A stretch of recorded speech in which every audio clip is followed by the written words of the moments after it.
Ce conseil communal avec un ordre du jour, ma foi, assez léger, en tout cas apparemment. Je vous en donne brièvement connaissance. Ce conseil débutera par l'appel. Ensuite, il sera procédé à l'adoption de l'ordre du jour. Le président donnera connaissance de la correspondance et des communications du bureau. Et puis, il y aura un premier train de motions, postulats, projets rédigés et éventuelles interpellations. Puis, la phase principale consistant à pour ce conseil à prendre des décisions sur la base de rapports qui ont été élaborés par les commissions chargées d'étudier des préavis. Eh bien, il s'agit de deux objets. Ce soir, la modification des statuts de sécurité Riviera afin d'intégrer l'Office régional de protection civile Riviera précisément dans l'association de communes.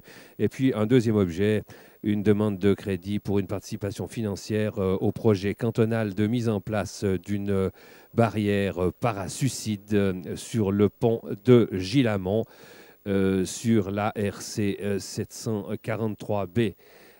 Cet objet d'importance fait l'objet du magazine que nous avons tourné. Regardez.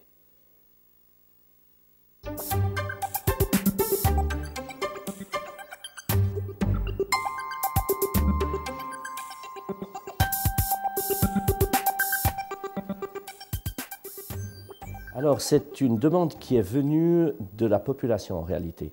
Il y a eu une grande émotion qui est née il y a plus de 5 ans, plus de 5 ans, à la suite d'un décès par suicide d'un jeune homme qui, en plus, est tombé à proximité de la Jourie, la petite garderie qui est située au pied des tours de Gilamont. Ça a suscité une émotion au point que une pétition a été lancée spontanément par un groupe de personnes pour demander que la municipalité prenne des mesures afin de sécuriser ce pont et qu'il ne soit pas un endroit approprié pour des suicidaires.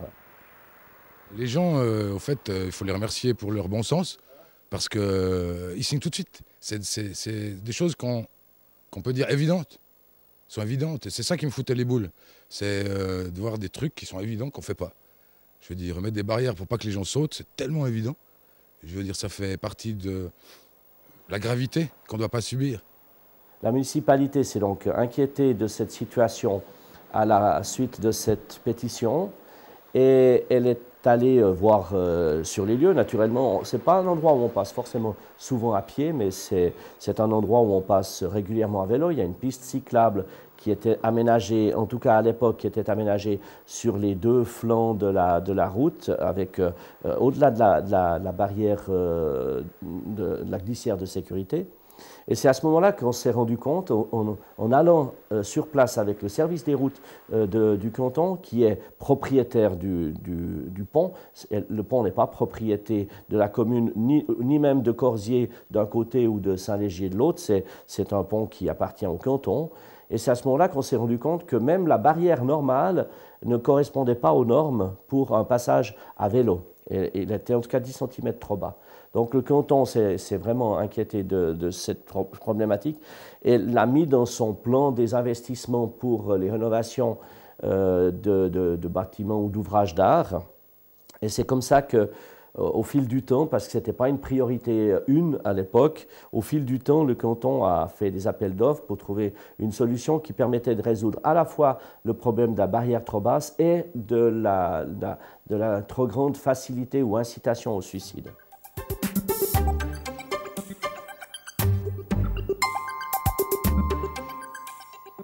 Le pont de Gilamont est un des 17 ponts connus pour des tentatives de suicide. Donc sur 23 hotspots, comme on les appelle, qu'on a en Suisse, le pont de Gilamont est à la 17e position. Le pont de Gilamont fait à peu près 400 mètres de long, donc c'est 2 fois 400 mètres, 800 mètres de barrière. En termes de timing, ça va être un travail de l'ordre de 5 à 6 mois de mise en œuvre. Il faut savoir aussi que ces barrières sont mises en place en parallèle de travaux d'entretien du pont, donc d'entretien des bétons et des bordures en particulier qui ont tendance à se désagréger. Donc c'est conjointement que ces barrières seront réalisées, conjointement à ces travaux.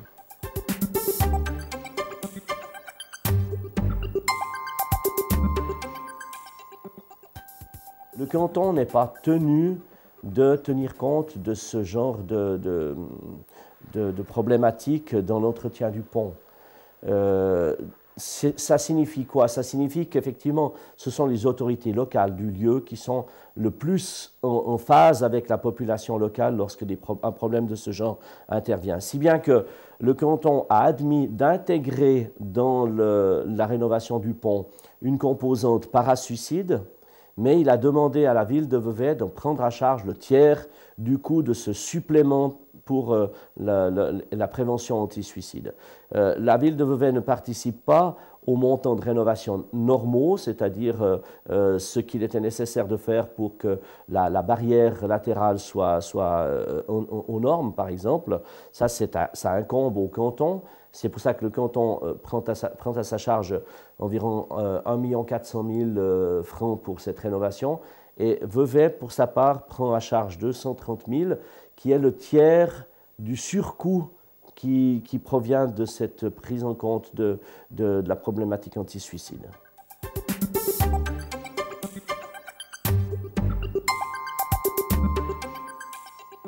On voit ici l'étroitesse du passage actuel, qui est un passage qui est à la fois dévolu aux piétons et aux cyclistes.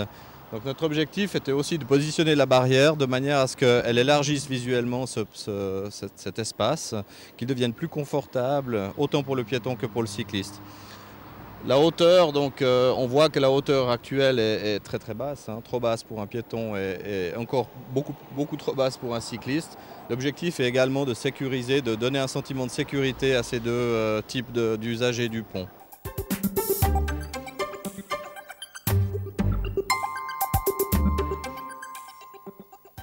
Alors l'intégration dans le paysage avait plusieurs impacts. D'une part l'aspect visuel naturellement, mais un aspect auquel nous n'avions pas pris garde au départ, et naturellement que le canton, lui, en était parfaitement conscient, puisque c'est son service qui contrôle cet autre aspect, c'est l'aspect faune. Il était nécessaire que ce filet soit d'une part visible et d'autre part pas susceptible de blesser gravement les oiseaux. C'est quelque chose auquel on ne pense pas, mais le service de la faune, service cantonal de la faune, intervient régulièrement dans ce genre de problématique. Et dans le cas présent, vu que c'était le canton qui était maître d'œuvre, il a dû systématiquement soumettre les différentes variantes à son service de la faune. Et le choix du filet nécessitait que le filet soit visible, mais qu'en même temps, il ait une couleur qui le fonde au maximum dans le paysage arborisé qui est situé à l'arrière. Alors c'est une barrière qui est caractérisée par sa légèreté. On voit essentiellement sur les ponts en particulier des barrières de type lourde, de type plutôt routier en général. Et lorsqu'on parle de barrière anti-suicide, à ce moment-là, c'est la hauteur de la barrière qui est également différente puisqu'elle doit s'élever à un minimum d'environ 180 cm. Donc on se situe vraiment dans un type de barrière très présent en l'occurrence. Et ça, c'était un des aspects principaux, un des aspects majeurs qu'il a fallu traiter, la présence de cette barrière.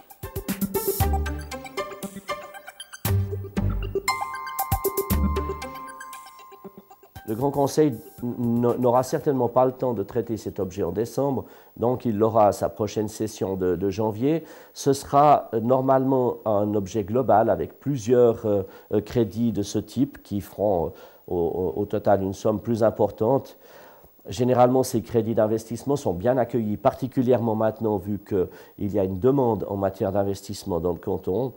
Si bien que j'imagine que le Grand Conseil pourrait avoir terminé cette étude à la fin du premier trimestre, et à ce moment-là, 2011, et à ce moment-là, les travaux peuvent démarrer immédiatement. Les appels d'offres sont faits, donc le travail peut commencer immédiatement.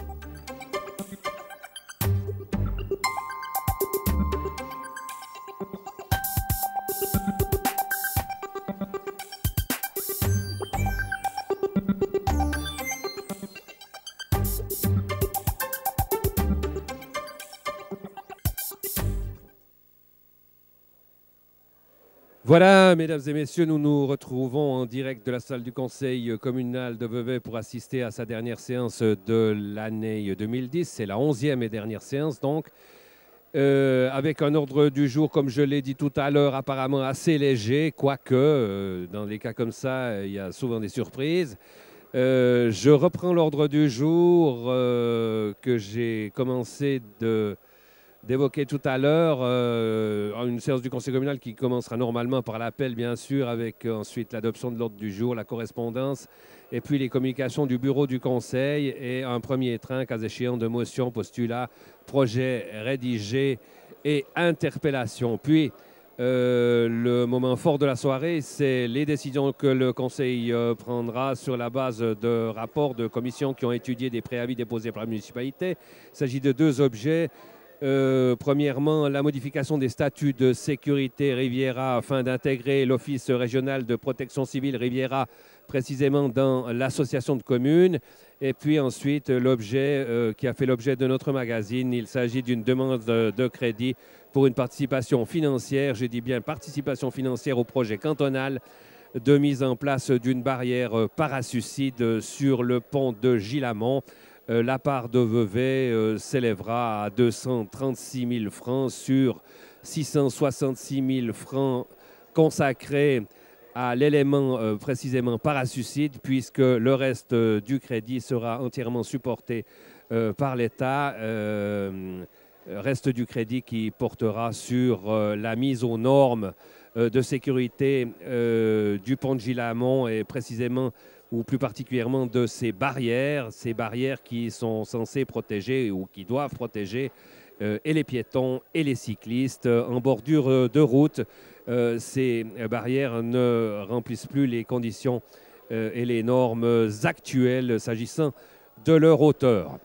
Voilà pour cette deuxième décision que le Conseil communal prendra ce soir.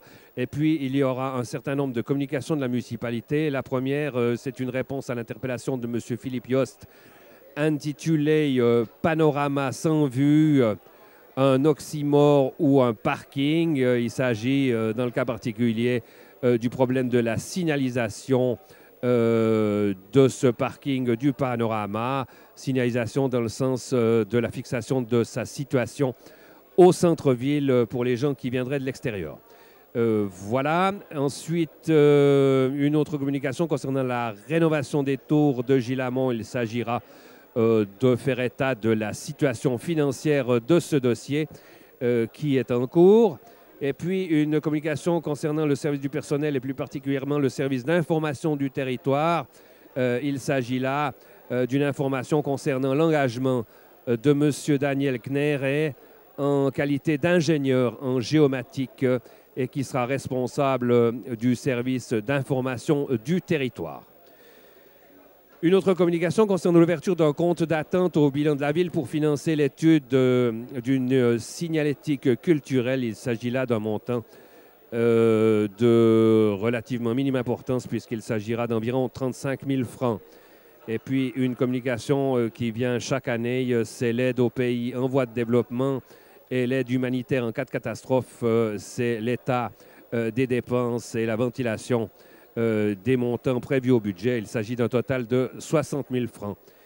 Et puis les traditionnels munes en bref, c'est donc le rappel des sujets communiqués à la presse et qui sont consécutives à des décisions municipales de sa compétence. Et puis, avant-dernier point, un deuxième train éventuellement de motions, postulats, projets rédigés et interpellations pour terminer par les questions et propositions des membres du Conseil. Voilà pour ce soir. Monsieur le Président Vladimir D'Angelo est au perchoir. Vous l'entendez, il demande aux membres du Conseil de prendre place et Madame la secrétaire va procéder à l'appel. Pour ce qui nous concerne, eh bien, nous reviendrons cas échéant en cours de séance pour vous apporter des informations si nécessaire et nous ferons la synthèse en fin de séance. Comme d'habitude, bonne soirée. Nous avons une séance ce soir qui est la dernière de l'année, qui est un peu spéciale, mais dans sa longueur, elle sera très courte. Ceci, ça dépend toujours de vous, chers conseillers et conseillères, mais nous allons procéder à l'appel maintenant. Madame la secrétaire. Bonsoir.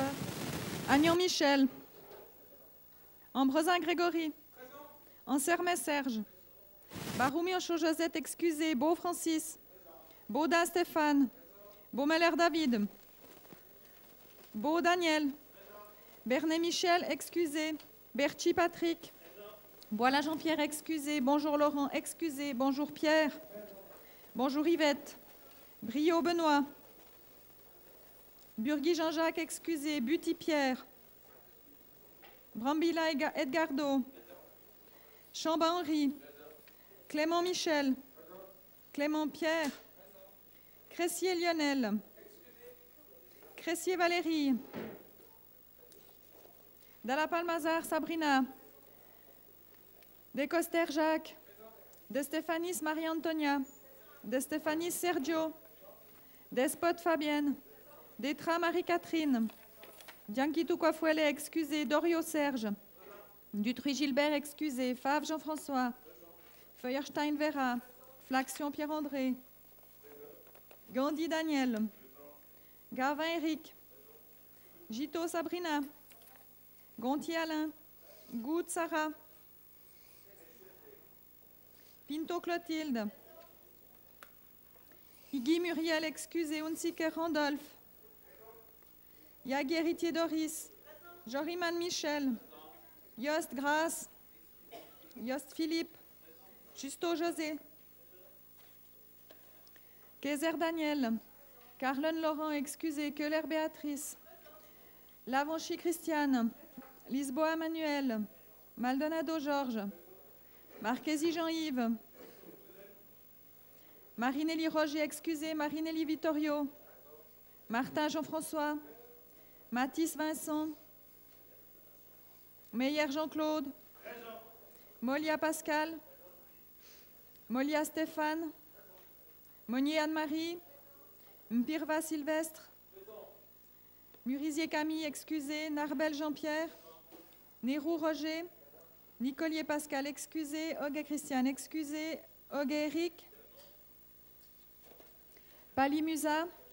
Parisi Salvatore. Pastorini Alberto, excusé. Perfetta Gilles. Piron Roger.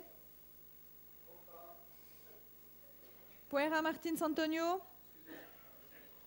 Post Charles. Randolph Travis Scott. Rapin Roland. Riesen Norma. Riesen Werner. Rivier Étienne. Roduit Jean-Marc. Ro Christian. Rizzello Vittorio. Schneider Yvon. Schobinger Bastien. Schussel Peter. Semlal Idriss. Studer Eric, excusé. Stéphanie Mario. Tontoré Jean-Daniel. Teucher Charlie. Tolusso Clément. Valoton Alexandre, excusé. Voirno Annick. Walter Antoinette. Tsog Jacques. Tsog Joël. Agnon Michel. Beaumeller David. Brio Benoît. Buty Pierre. Cressier Valérie.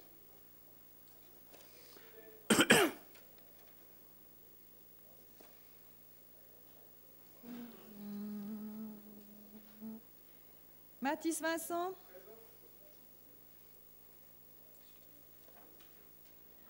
Perfetta Gilles.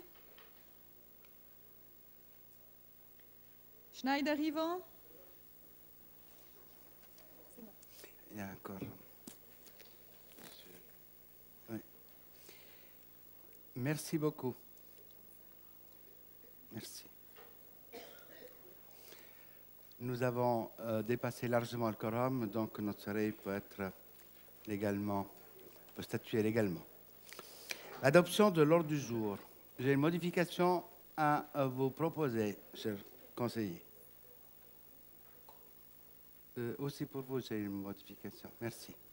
Donc, au point 8, la lettre G, c'est la communication 65-2010 de la municipalité, ouverture d'un compte d'attente au bilan de la ville pour financer les études de reconstruction de la digue du port de Plaisance. Je vous prie qu'on le mette au point 8G. Pendant la soirée, je vous demanderai de la lire et quand nous arriverons à ce point 8G, Si vous le désirez, on pourra la lire, puisque vous ne l'avez pas reçue dans votre courrier, mais vous l'avez reçue ce soir sur votre chaise. Est-ce que je n'ai pas d'autres modifications? Est-ce que quelqu'un a des modifications à apporter lors du jour? Ce n'est pas le cas. Merci beaucoup. Celles et ceux qui sont d'accord avec cet ordre du jour sont priés de lever la main.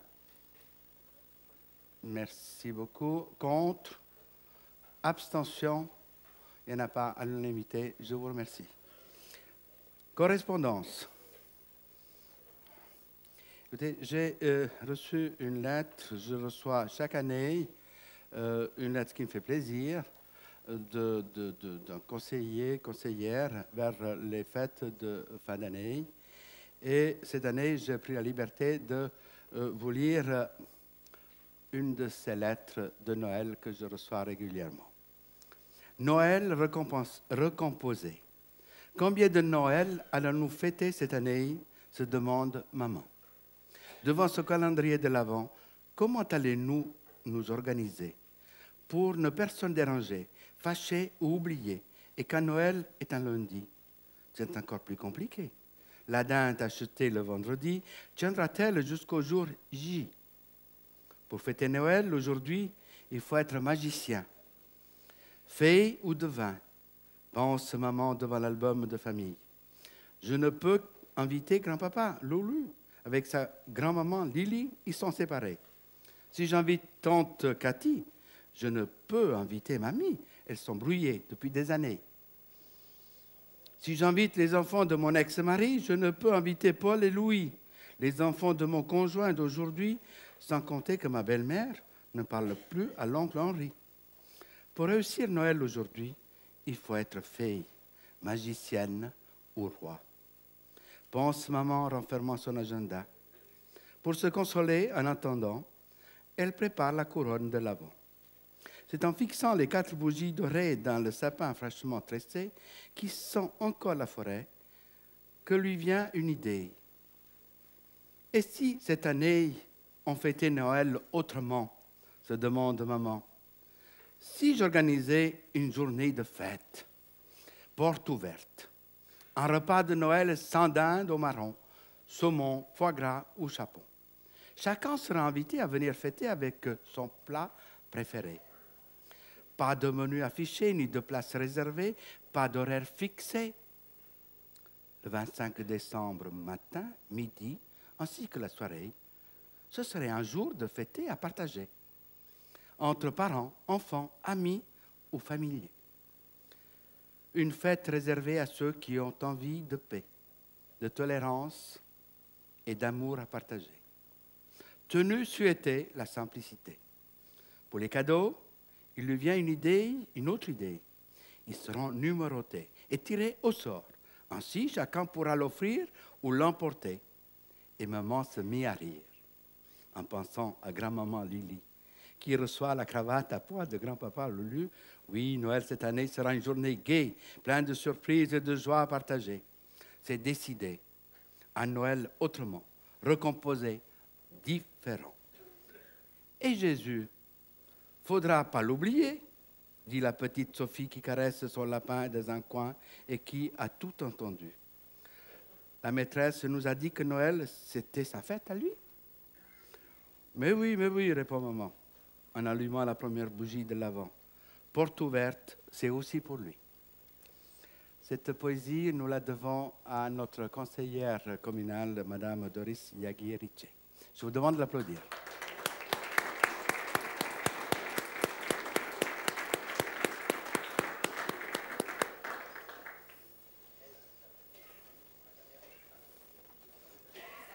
Merci. Oui. Merci. Communication du bureau. J'ai plus de correspondance, c'est simple. Communication du bureau. Vous avez reçu dans vos documents sur la chaise aussi le correctif du budget que nous avons tous. Donc vous en prenez connaissance avec les rectifiés. Merci beaucoup. Nous pouvons passer aux motions. Point 5. Je demande M. Étienne Rivier à venir sur le perchoir pour développer. Je n'ai reçu 3 de motions. Je peux vous les citer. Si vous... Interpellation, pardon, pas de motion. Excusez-moi, lapsus. Interpellation de M.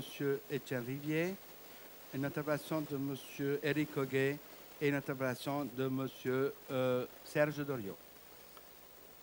Monsieur Rivier, dites le titre. Merci beaucoup. Monsieur le Président, Mesdames, Messieurs les conseillers communaux, Monsieur le syndic, Madame, mais elle est absente ce soir, et Messieurs les conseillers municipaux. Excusez-moi. J'aimerais excuser Madame Burnier qu'elle est absente à cause de maladie. Merci. Allez-y. Je retrouve une impression intéressante. C'est vrai qu'on n'oublie pas si facilement, Monsieur le Président, sa fonction de président. Bien, le titre de cette interpellation au Conseil communal de Vevey du 16-12-2010 est « Un centre de jour spécialisé pour accueillir des patients souffrant de la maladie d'Alzheimer ». J'ai eu l'occasion de rencontrer tout récemment une Veveysanne intéressée par le projet d'un centre de jour pour patients atteints d'une maladie d'Alzheimer. La maladie d'Alzheimer est une affection neurodégénérative du système nerveux central qui se manifeste par des déficits progressifs des fonctions cognitives, la plus importante étant la mémoire. Cette affection entre dans le cadre des démences, elle est irréversible, sa progression est relativement lente sur plusieurs mois ou années. Elle conduit très souvent à une institutionnalisation du patient. Actuellement, pour permettre la prise en charge des patients atteints d'une maladie d'Alzheimer, nous disposons dans notre région d'UAT, c'est-à-dire des unités d'accueil temporaires, qui sont en relation avec des EMS ou établissements médico-sociaux et des soins à domicile. Mais la personne clé est souvent ce qu'on appelle, excusez-moi d'utiliser un terme anglais, je sens que je vais avoir encore des problèmes, mais la personne clé est souvent le caregiver ou le donneur de soins, soit dans la plupart des cas le conjoint. Plusieurs études ont montré que le donneur de soins est souvent lui aussi atteint de troubles psychologiques qui peuvent être de l'angoisse ou de la dépression ou d'autres problèmes physiques. Or, le donneur de soins est la personne qui permet d'éviter ou en tout cas de retarder une institutionnalisation. Un centre de jour permet d'accueillir un patient pendant une ou plusieurs journées avec le but clair de soulager le donneur de soins pour lui permettre de tenir le coup dans la durée. D'autres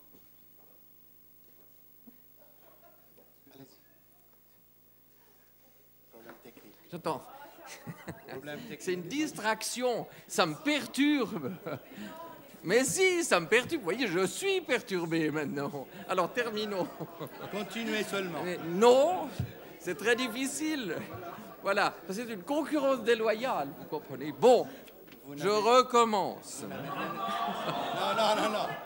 Je ne peux pas recommencer, Monsieur le Président. Non, vous n'avez rien oublié, Monsieur. Non, alors je continue au même paragraphe.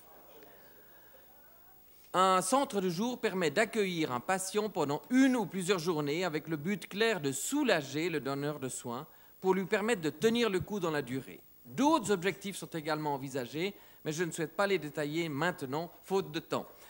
Il existe à ma connaissance au moins 2 projets. Le Sud, ou Centre du jour Alzheimer, qui est un projet privé, et un projet dont m'a parlé le président du conseil de fondation de Beau Séjour hier soir.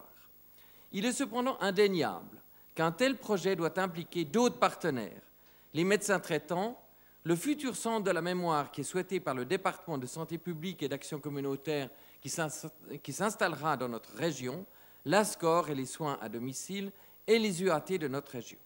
À noter également un intérêt des sponsors privés, en particulier pharmaceutiques, pour un tel projet. Dès lors, je pose les questions suivantes à la municipalité. La municipalité est-elle prête à encourager la création d'un tel centre? La municipalité peut-elle jouer un rôle moteur pour réunir les différents acteurs intéressés par un tel projet, sous la forme d'un groupe de travail par exemple?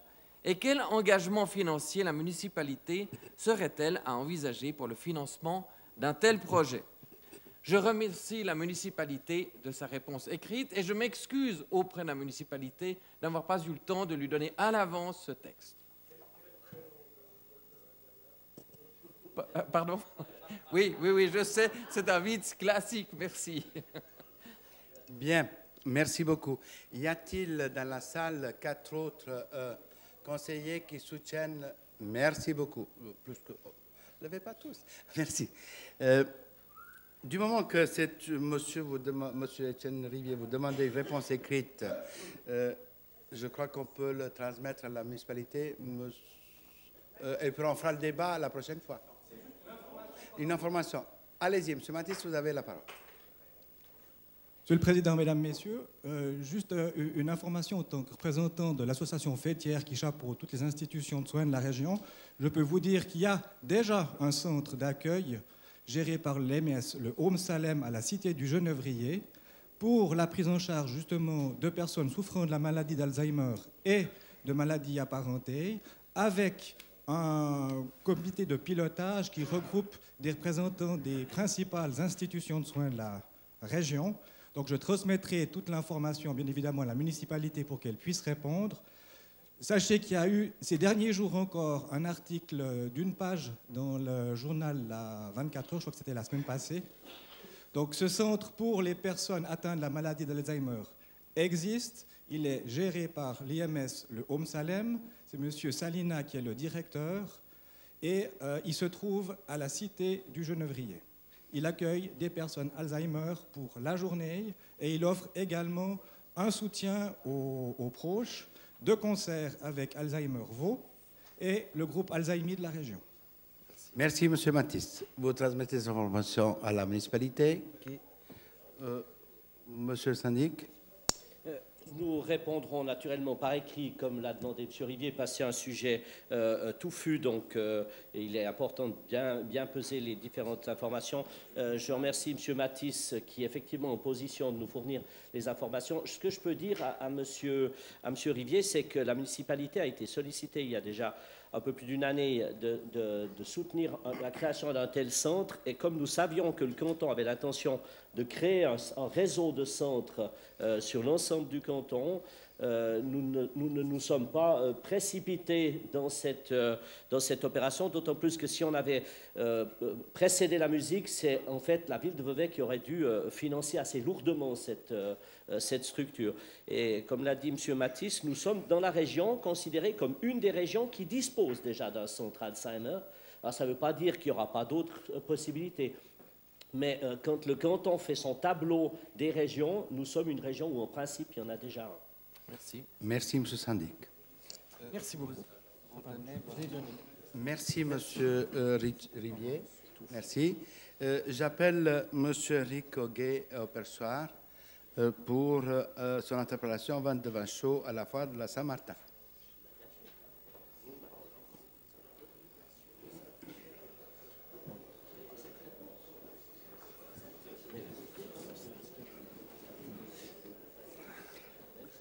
Monsieur Auguet, vous avez la parole. Oui, bonsoir. Donc l'interpellation s'intitule « Vente de vin chaud à la foire de la Saint-Martin ». Monsieur le Président, Mesdames et Messieurs les conseillers, depuis une vingtaine d'années, le Parti socialiste veveysan tient un stand à la foire de la Saint-Martin. Nous n'y faisons pas de politique, mais tentant de récolter quelques argent au dos du vin chaud que nous faisons sur place. Cette année, notre stupéfaction fut grande à la lecture des conditions de participation à la foire. Selon la loi fédérale sur le commerce itinérant du 23 mars 2001, à son article 11, je cite, « La vente itinérante de boissons alcooliques est interdite. » Donc, selon la police, il est dorénavant interdit de vendre du vin chaud à la Saint-Martin. Prêt à renoncer définitivement à notre stand, nous avons eu la suggestion du commandant de police Riviera d'offrir notre vin chaud avec une tirelire, seule la vente étant interdite. C'est ce que nous avons fait. Pendant cette foire et maintenant au marché de Noël à Montreux, de nombreux stands ont vendu et vendent encore du vin chaud. Soit les tenanciers n'ont pas lu les consignes, soit ils ont passé outre. Je pose dès lors les questions suivantes à la municipalité. 1. La municipalité peut-elle nous expliquer les modalités d'application de cette réglementation? 2. La police contrôle-t-elle et fait-elle appliquer cette réglementation? 3. Sinon, pourquoi? 4. La municipalité pourrait-elle intervenir auprès de conseillers nationaux pour faire supprimer cet article de loi qui tend à interdire une très vieille tradition pratiquée à de nombreuses occasions? Je souhaite une réponse écrite et je vous remercie pour votre attention. Merci, Monsieur Hoguet. Est-ce qu'il y a-t-il 4 conseillers qui soutiennent cette... Merci, il y en a beaucoup plus que 4. Merci beaucoup. Est-ce que l'interpellateur demande une réponse écrite? On peut la passer directement à la municipalité. Monsieur le syndic, vous la prenez telle quelle. Merci beaucoup. Merci. Merci. Je demande de venir. Je demande à Monsieur Serge Doriot de venir développer son interpellation. Saint-Martin ne vois-tu rien venir comme un cadeau de Noël 2010.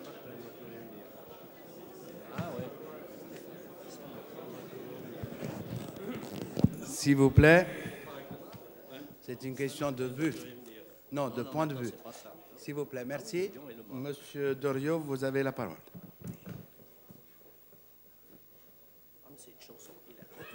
Monsieur le Président, Mesdames et Messieurs les conseillers, à la municipalité, Monsieur le syndic, Messieurs les municipaux, l'interpellation ce jour, Saint-Martin, ne vois-tu rien venir comme un cadeau de Noël?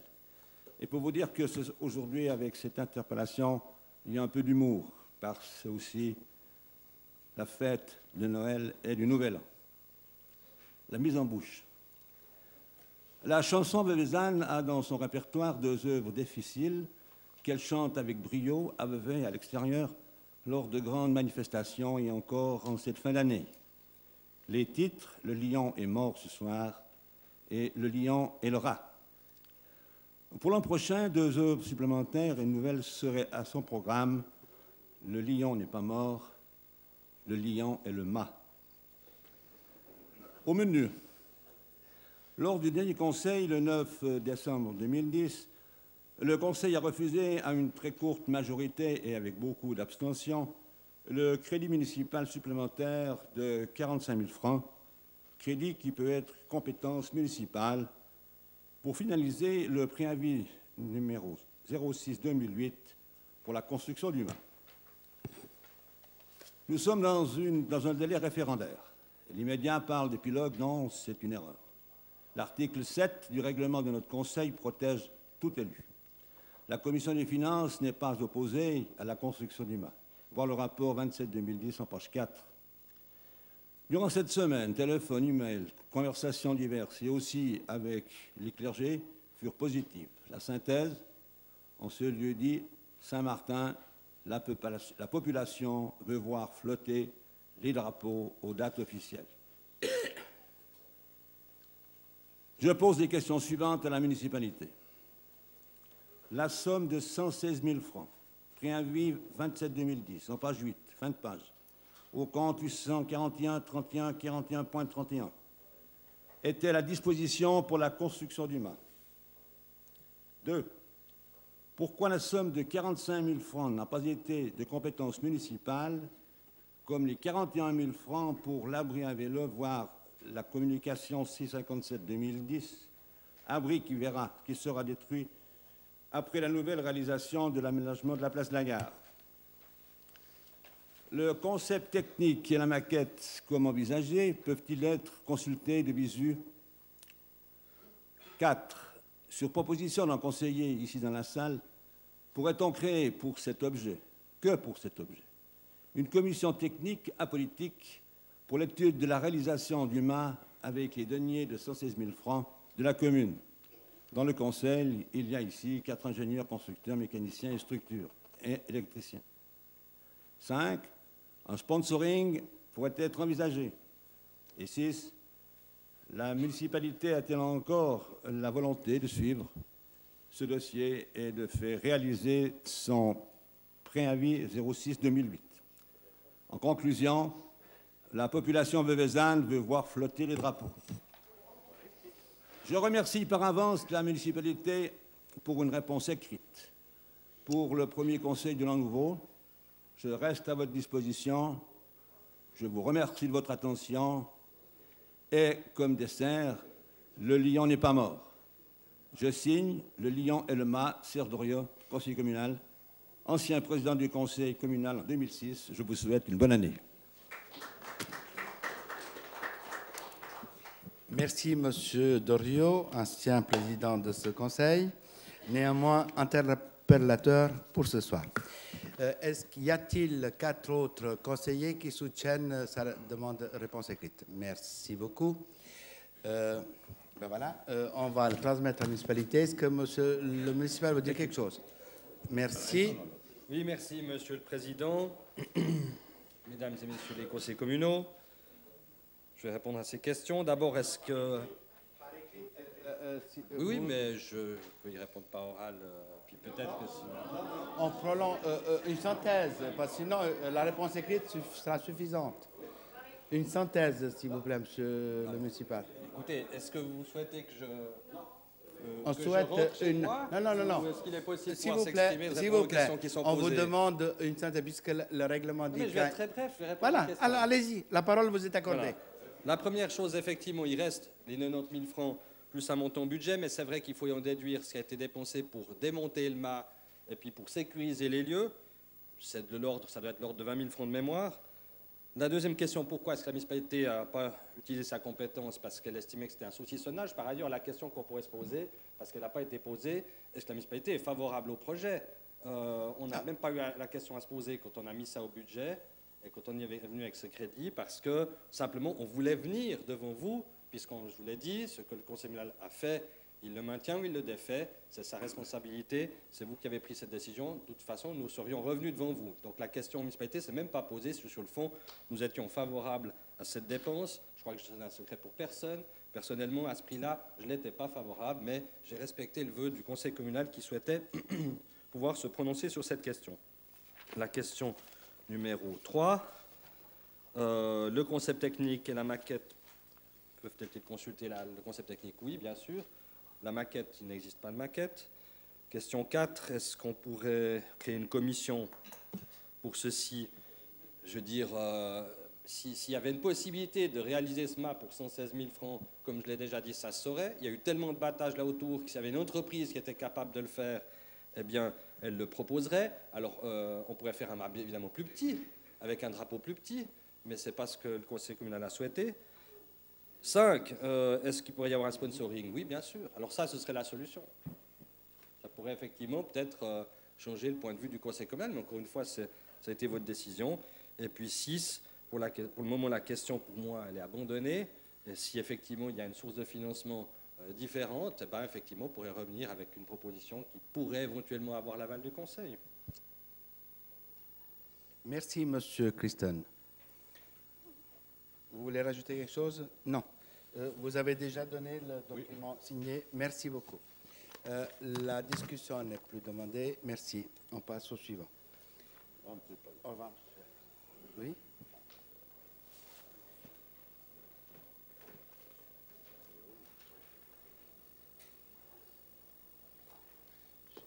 J'ai mis où?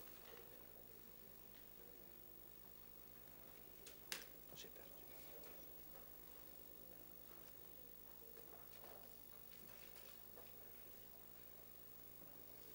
Nous passons au rapport, point 6, modification des statuts de sécurité Riviera afin d'intégrer l'ORPC Riviera dans l'association des communes, rapport 21-2010. Je demande à M. Roduit de venir sur le perchoir.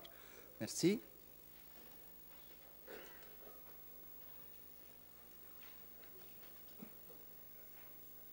Merci, M. Roduit. Je vous prie de lire les conclusions. Conclusion finale. Autant l'Assemblée des dites commissions des conseils communaux que la commission du conseil intercommunal de sécurité Riviera proposent à leurs conseils respectifs d'accepter les modifications qui leur sont soumises, telles qu'amendées par le présent rapport. Les commissaires tiennent à remercier le comité directeur ainsi que Mme Colette-Rossier et le commandant Michel Français pour la clarté de leurs explications et leur disponibilité lors de cette séance du 2 novembre. Pour la commission intercommunale, le président rapporteur Didier Rabou. Par conséquent, l'unanimité de la commission veuvezane vous prie, Monsieur le Président, Mesdames les conseillères et Messieurs les conseillers, de bien vouloir prendre les résolutions suivantes. Le Conseil communal de Vevey, vu le préavis numéro 21-2010 du 23 septembre 2010 concernant la bonification des statuts de sécurité Riviera afin d'intégrer l'ORPC Riviera dans l'association de communes amendée à l'article 5. Vu le rapport commun aux 11 commissions chargées d'étudier cet objet qui a été porté à l'ordre du jour, décide d'accepter l'intégration de l'ORPC Riviera dans l'association de communes Sécurité Riviera et d'adopter les modifications subséquentes des statuts de Sécurité Riviera et de son annexe, portant sur les articles suivants. Article 5, buts principaux. L'association a pour but la gestion, qui a été rajouté, le terme gestion, d'un corps intercommunal, le texte qui suit, dévolu, suppression de la gestion de l'ensemble des tâches. La gestion, on rajoute le terme gestion, de l'organisation, le texte qui suit, dévolu, on supprime la gestion de l'ensemble des tâches, le texte qui suit. Article 10, composition du conseil intercommunal. Article 31, répartition des charges entre les communes. Annexe au statut, tâche principale de la protection civile. Au nom de la commission de Vevey, le rapporteur Rodu Jean-Marc. Merci, Monsieur Roduit. La discussion est ouverte. Monsieur Gontier, la parole vous est accordée. Oui, merci. J'ai juste une petite question. Je pense que c'est une bonne chose, cette intégration. Ça permettra de renforcer l'efficacité dont on peut douter de la PC. Mais enfin, toujours est-il que si elle collabore mieux avec les pompiers, elle sera plus efficace. Ça peut être qu'une bonne chose. Nos deniers seront mieux employés. Par contre, ce qui m'intrigue un peu, c'est ce mandat de prestation pour le pays d'en haut. Même si on est dans le même district, c'est quand même un bon bout de distance. Si la protection civile est censée intervenir en cas de catastrophe, je vois mal l'autorité communale ou je ne sais quel citoyen du pays d'en haut qui téléphone à Vevey, à Sécurité Riviera, pour obtenir l'intervention de la PC en cas de débordement de torrent, d'avalanche ou autre. Donc je vois mal le but qui me semble être contradictoire avec l'intégration qu'on pratique ici, cette délégation de compétences. Si vous avez une réponse là-dessus. Merci, M. Gontier. Est-ce que la municipale veut répondre à M. Girardin? La parole vous est accordée. Merci, Monsieur le Président, Mesdames et Messieurs. Il n'y a pas de contradiction. La protection civile a agi finalement en deuxième, voire troisième échelon dans le cadre des feux bleus. Donc le premier échelon est bien évidemment les pompiers, la police qui est sur place, et la protection civile arrive généralement dans le cadre d'un deuxième, voire un troisième échelon, avec les systèmes que sont Red Dog, les Samaritains et autres. Maintenant, le contrat de prestation porte essentiellement sur la gestion du corps. On va toujours avoir du personnel milicien uniformé de la protection civile qui sera sur les lieux du pays d'en haut. Il s'agit de gérer, d'avoir une entité sur un district. Aujourd'hui, il y a eu une volonté politique de regrouper la Riviera et le pays d'en haut sous un seul et même district. C'est cohérent ou pas? Ce n'est pas à moi de le juger, en tout cas pas à ce stade-là des choses. Donc il faut réussir, dans certains cas, à travailler ensemble, à trouver les outils pour travailler ensemble. À ce stade-là, il aurait été incohérent que le pays d'en haut, qui a un contrat de prestation avec la gendarmerie, adhère au but de Sécurité Riviera.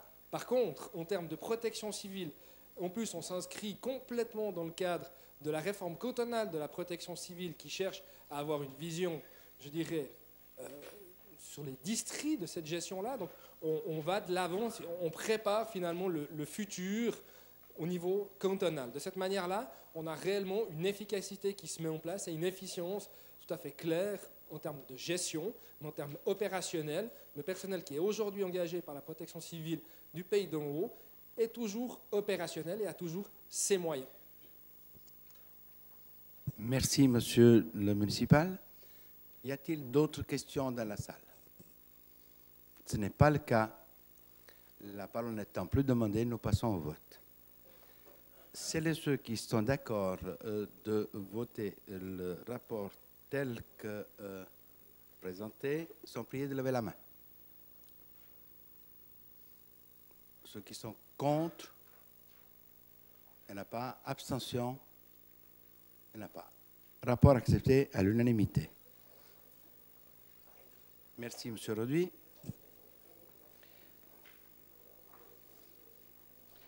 Je demande à M. Alain Gontier de venir au perchoir pour rapporter sur le préavis 26-2010, demande de crédit pour une participation financière au projet cantonal de mise en place d'une barrière parasuicide sur le pont de Gilamont, RC 743B. Monsieur Gontier, je vous prie de lire les conclusions. Bonsoir, merci. À vos ordres, Monsieur le Président. Non. C'est un plaisir. C'est un plaisir. Conclusion. Au vote, la Commission accepte les conclusions du préavis 26-2010 par 5 oui, 1 non et 3 abstentions. Elle vous prie donc, Monsieur le Président, Mesdames, Messieurs, de bien vouloir prendre les décisions suivantes. Le Conseil communal de Vevey, vu le préavis 26-2010 du 21 octobre 2010 concernant la demande de crédit pour une participation financière au projet cantonal de mise en place d'une barrière parasuicide sur le pont de Gilamont RC 743B, vu le rapport de la commission chargée d'étudier cet objet qui était porté à l'ordre du jour, décide d'approuver le projet relatif à la demande de crédit pour une participation financière au projet cantonal de mise en place d'une barrière parasuicide sur le pont de Gilamont RC 743B, d'accorder à la municipalité un crédit de 236 000 francs pour ses réalisations, 3, de financer cette dépense par trésorerie courante, par prélèvement sur le compte de bilan dépenses d'investissement, et 4, d'amortir cette dépense de la manière suivante, par un amortissement annuel de 23 600 francs pendant 10 ans pour la commission, etc. Merci, monsieur le rapporteur. La discussion est ouverte. Monsieur Henri Chamba, la parole vous est accordée. Merci, Monsieur le Président. Les conclusions du rapport que vient de lire M. Gontier m'inspirent 4 remarques. Les 4 remarques suivantes. La deuxième, je tiens à le préciser, à titre préventif, est un petit gag de circonstance. Première remarque.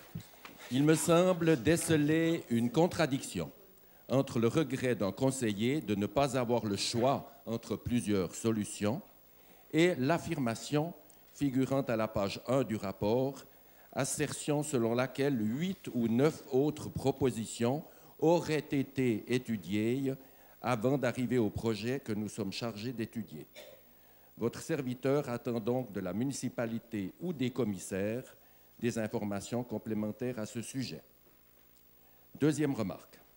Je ne suis pas du tout d'accord avec le choix de la couleur jaune prévue pour le treillis d'acier de la barrière extérieure. C'est pourquoi je préconise le noir, pour 2 bonnes raisons. Première raison, afin de donner enfin satisfaction à notre excellent collègue et néanmoins ami, Monsieur le docteur Rivier. Deuxième raison, indubitablement, le noir s'impose, car il s'apparentera parfaitement à la couleur anthracite des façades de la seconde tour rénovée sise à l'avenue de Gilamont 67. Troisième remarque, trêve de plaisanterie, soyons sérieux. Si l'on en croit le rapport de la commission ad hoc, les associations telles que Stop Suicide se réfèrent au pont de Fénil. Or, l'ouvrage qui retient notre attention ce soir relie 2 zones très habitées de Corsier et de Saint-Légier. Par conséquent, il me semble qu'il eût fallu, en l'occurrence, prendre comme référence une construction sise en milieu urbain, à l'instar du pont Bessières à Lausanne. Qu'en pensez-vous, chers collègues? Quatrième et dernière remarque, je vous prie à ce propos d'excuser une grossièreté qui s'est glissée dans cette 4e remarque. Je préviens. Ne la dites pas, monsieur. Voilà. Non. Enfin, à mon humble avis, un élément important fait défaut, tant dans le préavis numéro 26-2010 que dans le rapport de la commission ad hoc. Je veux parler de l'impact correctif, essentiel, réjouissant et positif que la mise en place d'une barrière parasuicide sur le pont de Gilamont aura sur le trafic cycliste. Monsieur le Président, Mesdames et Messieurs les conseillères et conseillers, croyez-moi, en ma qualité de vélocipédiste émérite et membre du club alpin section Jamant, donc Vevey-Montreux, je ne suis pas sujet au vertige, en montagne tout particulièrement. Exception, toutefois, lorsqu'il s'agit de franchir à vélo occasionnellement ce fichu pont de Gilamont. Ma respiration et mon pouce accélèrent. Le cœur bat du tambour dans la poitrine soudain oppressée. La peur me saisit. Les mains moites se crispent sur le guidon. Le regard se trouble. n'osant se porter sur les 2 tours dont le 14e... Je répète, le regard se trouble, n'osant se porter sur les 2 tours dont le 14e étage affleure au tablier du pont. Aucune erreur n'est permise, vu le risque certain de perdre l'équilibre et de basculer dans le vide. À ce propos, et je terminerai par là, je ne résiste pas à la tentation de vous narrer une mésaventure survenue il y a 15 jours. Très succinctement, voici donc ce qui est arrivé à votre serviteur. Comme d'habitude, je franchissais à bicyclette le pont de Gilamont dans le sens d'ouest en est, soit de Corsier en direction de Saint-Légier. Parvenu au milieu de l'ouvrage, je fus tout à coup rattrapé par un coureur cycliste à l'entraînement. Pressé et sans doute énervé par ma vitesse digne d'un escargot retraité, le type me cria « Attention !» en cherchant à me dépasser, nonobstant l'étroitesse de l'espace à disposition entre la glissière de sécurité et le garde-fou. Terrorisé, je poursuivis ma route sans broncher. Furieux, l'homme m'injuria. « Casse-toi, connard !» C'est ça la grossièreté. Je m'arrêtai alors, mis pieds à terre, en me collant contre la barrière intérieure et répliquai, reprenant miraculeusement mes esprits et recouvrant mon sens de la repartie. « Ah, c'est donc vous, monsieur le connard? Enchanté, moi c'est Chamba. » Petite parenthèse, pas oublier le point principal de cette 4e et dernière remarque, c'est une immense reconnaissance envers la municipalité d'avoir songé en l'occurrence aux cyclistes, puisqu'encore une fois, il n'est pas fait mention de ce problème de sécurité qui est important, puisque j'ai essayé une seule fois de faire, mais je ne l'ai pas fait 2 fois. Un cycliste, me diriez-vous, pourrait aussi emprunter la chaussée. Mais quand vous êtes frôlé à 5 cm par 2 camions qui se croisent, par un camion qui croise un autre véhicule, vous ne pouvez utiliser que cet étroit passage de trottoir entre la glissière de sécurité et la balustrade. Merci de votre attention. Merci, M. Chamba. Je vous préconise de ne plus prendre ce pont parce que vous êtes plus précieux à nos yeux que d'autres personnes. Donc, passez. Passez. Non. Ah oui. Des noms. Des noms, non. Mais passez par l'avenue de Pras. Passez par l'avenue de Pras, M. Chamba, parce que c'est trop ce qui vous arrive quand vous prenez le Gilamont. Et en plus, il n'y a pas de piste cyclable. Donc, je vous conseille vivement d'emprunter une autre route. Et puis, quand il s'agissait de la route cyclable, vous devez savoir, ça fait partie d'une autre discussion et pas de la barrière anti-suicide. La discussion est toujours en cours. Monsieur Descoster, vous avez demandé la parole. Merci. Oui, merci, Monsieur le Président. En préambule, je voulais juste noter la bienfacture du rapport de M. Gontier, qui est complet et qui donne une belle image de ce qui s'est passé. La discussion a été fournie. C'est moi qui ai demandé, qui me suis étonné en fait qu'on n'ait pas 2 propositions, mais il n'y a pas de contradiction avec le fait qu'on soit absolument tous d'accord que c'est incontestable, qu'il y ait des mesures qui soient prises pour les mesures anti-suicide qui soient prises sur ce pont. Mon intervention au niveau de la demande d'une seconde variante portait surtout sur le choix, sur le parti pris esthétique. Avec cette barrière de 3,25 m, ces grands poteaux verticaux, ça me gênait. J'imaginais aussi qu'il y avait un fort impact, enfin il y aura un fort impact dans ce paysage urbain.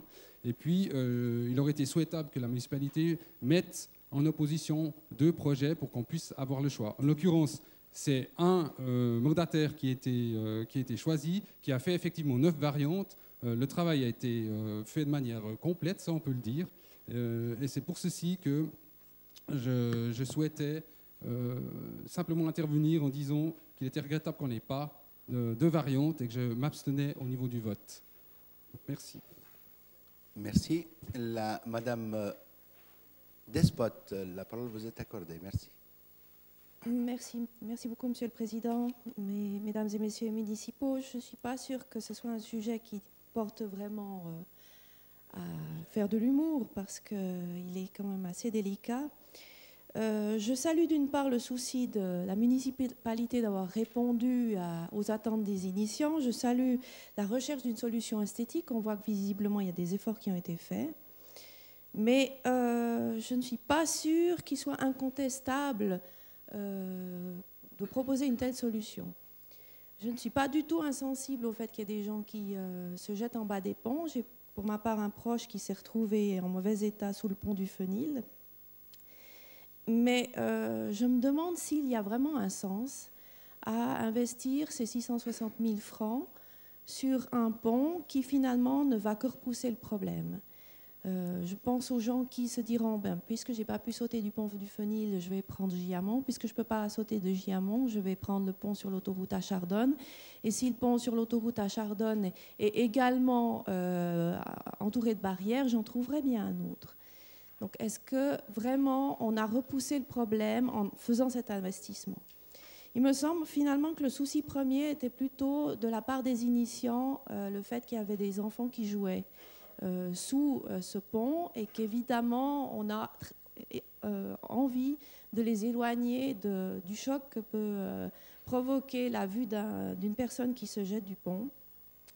Donc j'aurais compris qu'on se soit attaché à ce simple problème dans l'idée de protéger les habitants plutôt que les gens qui veulent se jeter. Est-ce que vous avez envisagé, je n'ai pas de solution, c'est simplement une question, parce que je n'ai pas vu les différentes propositions qui ont été faites, est-ce que vous avez envisagé de mettre des barrières que sur cet endroit spécifique qui permettait de protéger le jardin pour les enfants? Merci, madame. Monsieur Tocher, vous avez demandé la parole. Vous êtes accordé.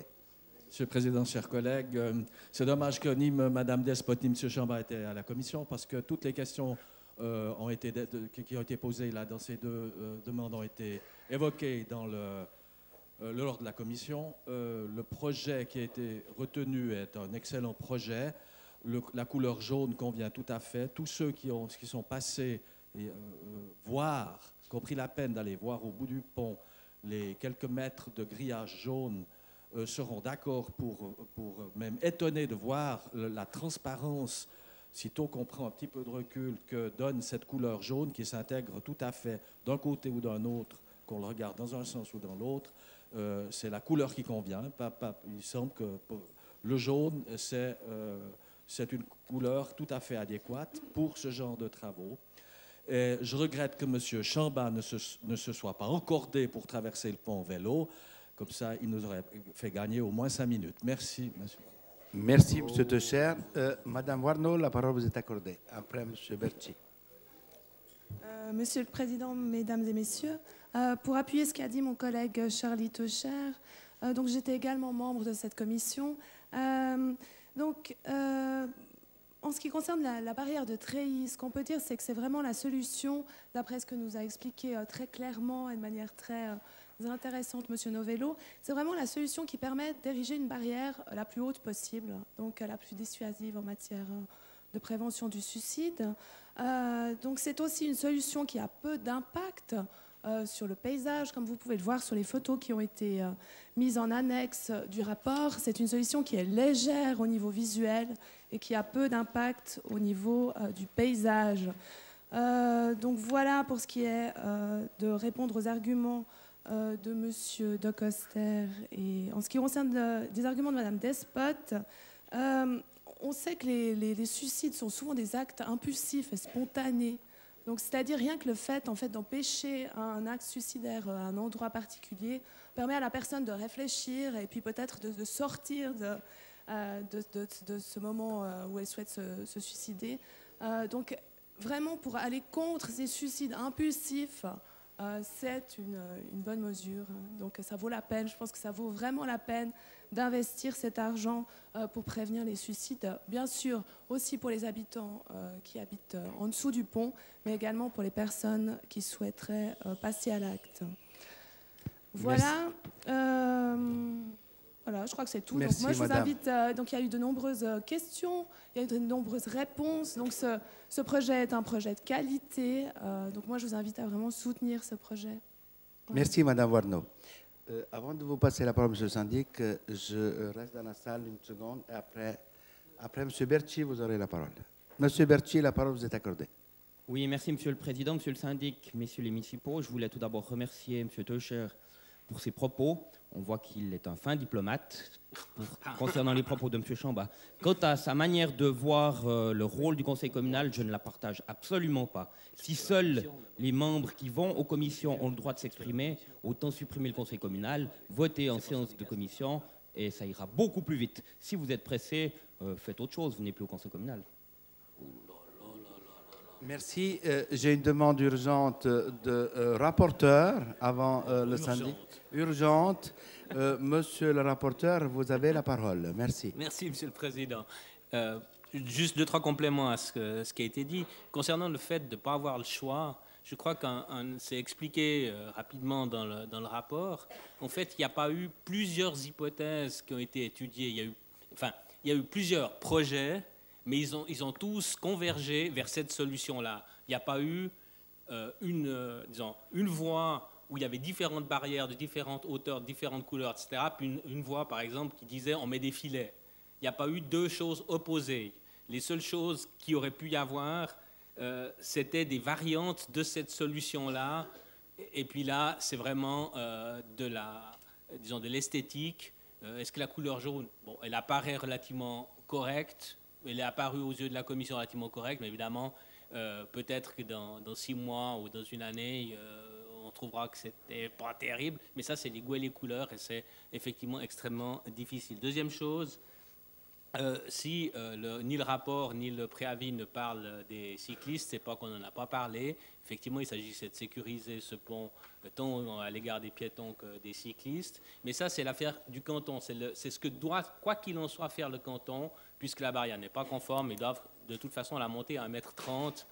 Et la demande de la commune, donc l'objet de la discussion de ce soir, c'est le supplément que demande la commune pour ces mesures parasuicides. Donc ça explique le fait qu'on n'en parlait pas dans le rapport. La proposition de Mme Despotes, comment protéger qu'un endroit spécifique en mettant des matelas suspendus en dessus de la place de jeu, je vois mal comment ça serait possible, d'autant que les gens, la trajectoire n'est pas obligatoirement linéaire. Donc, je veux dire, ça me semble extrêmement hasardeux. Je crois que partout, quand il s'agit de prendre des mesures parasuicides, c'est des mesures qui sont prises au point de départ sur le pont et pas à l'arrivée. Oui, c'est tout. Merci. Merci, M. Gontier. Monsieur le syndic, la parole vous est accordée. Merci. C'est en fait un sujet où c'est difficile d'avoir des certitudes. Premièrement parce que les statistiques de suicide ou de tentatives de suicide, elles sont élaborées sur un petit nombre, heureusement sur un petit nombre de cas. Ce qu'on sait, par exemple, c'est qu'en ce début d'année, il y a déjà eu d'autres, enfin, pas ce début d'année, mais cette année 2010, il y a eu 2 tentatives qui ont pu être interceptées avant que la personne se jette formellement en bas du pont. Mais ce que j'aimerais faire comprendre en particulier à M. Chamba, qui nous a parlé des variantes, etc. Ce projet n'est pas un projet de la municipalité. Le pont est propriété du canton, c'est le canton qui a la charge de l'entretenir et en particulier de rehausser la barrière. Alors moi je suis comme M. Chamba, j'ai le vertige et quand je passe sur ce pont, je passe tout collé contre la glissière parce que j'ai la trouille de voir en bas. Moi j'y passe pas en vélo, mais alors effectivement on a constaté qu'en vélo, il suffit de s'accrocher pratiquement à la barrière avec le guidon et on a vraiment un risque très certain de passer en bas. C'est donc quelque chose d'urgent.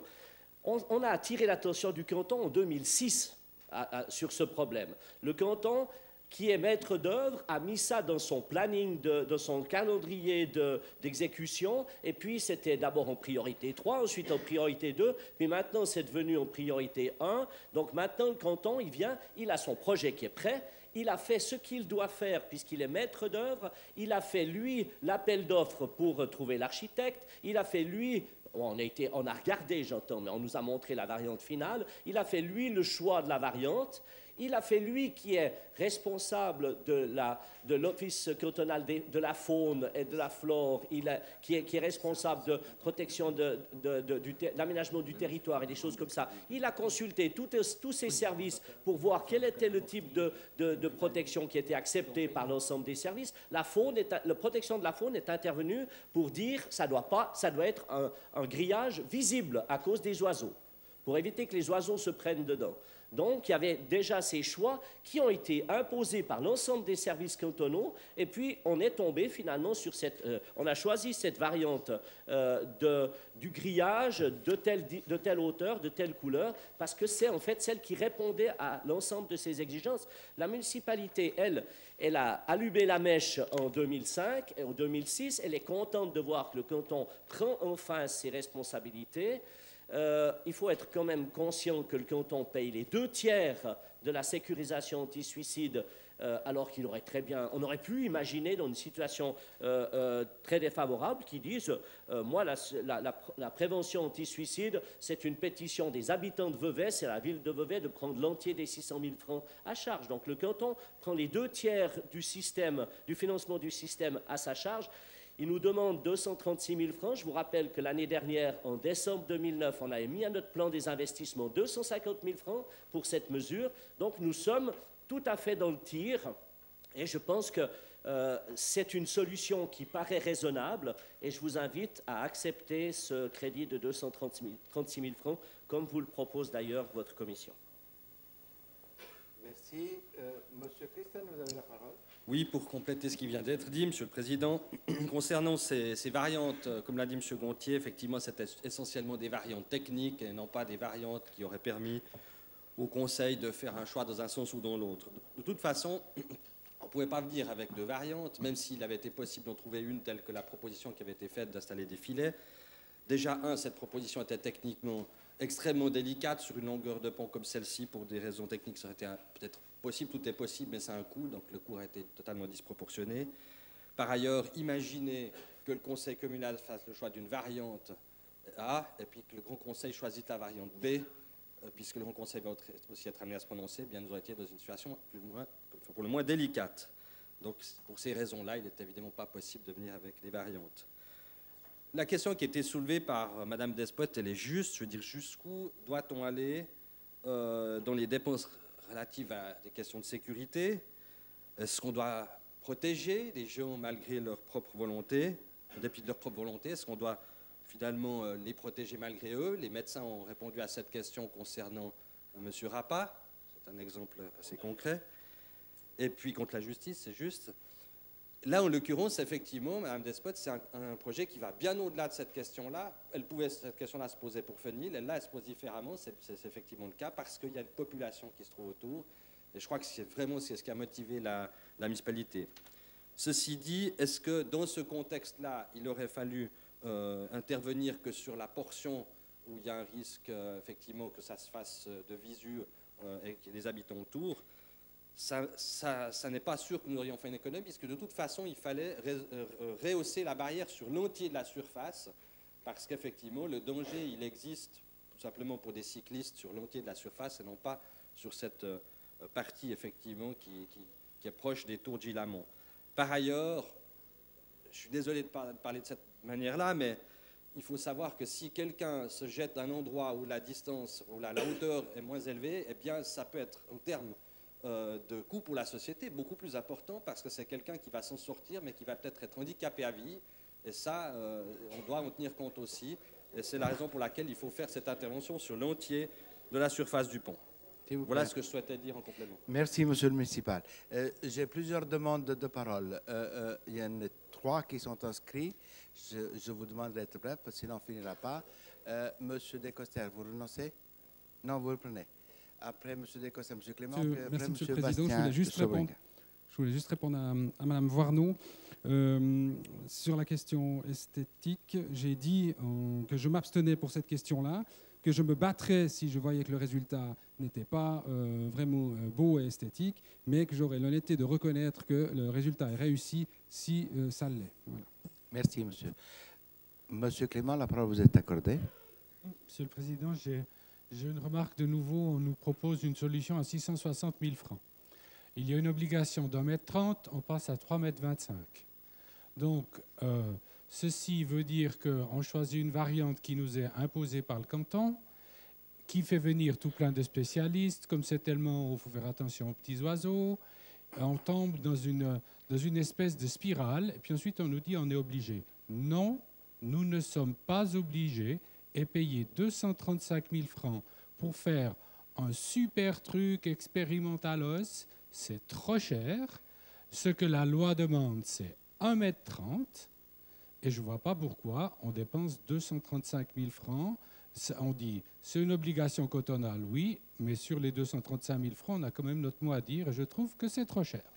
Merci. Et je précise que je suis pour une barrière anti-suicide, ce n'est pas contre celle-là que je me bats, mais on peut en faire une d'1,30 m différente. Merci, monsieur. Monsieur Bastien Schobringer, s'il vous plaît. S'il vous plaît, chacun, on peut écouter. Merci. Merci, Monsieur le Président, Mesdames et Messieurs. Comme ce pont est principalement sur le territoire de Corzier et de Saint-Légier, est-ce qu'on a l'avis de ces communes, est-ce qu'ils font opposition ou pas de la part de ces communes? Merci. Monsieur Syndic, vous répondez à cette question. Merci. Tout d'abord, une réponse à M. Clément. 1,30 m, ça n'est pas une barrière anti-suicide. 1,30 m, c'est la barrière pour éviter que les vélos tombent. Ça, c'est le minimum que le canton doit faire. Mais la démarche anti-suicide, c'est de faire autre chose au-dessus de 1,30 m. Donc, je ne pense pas que...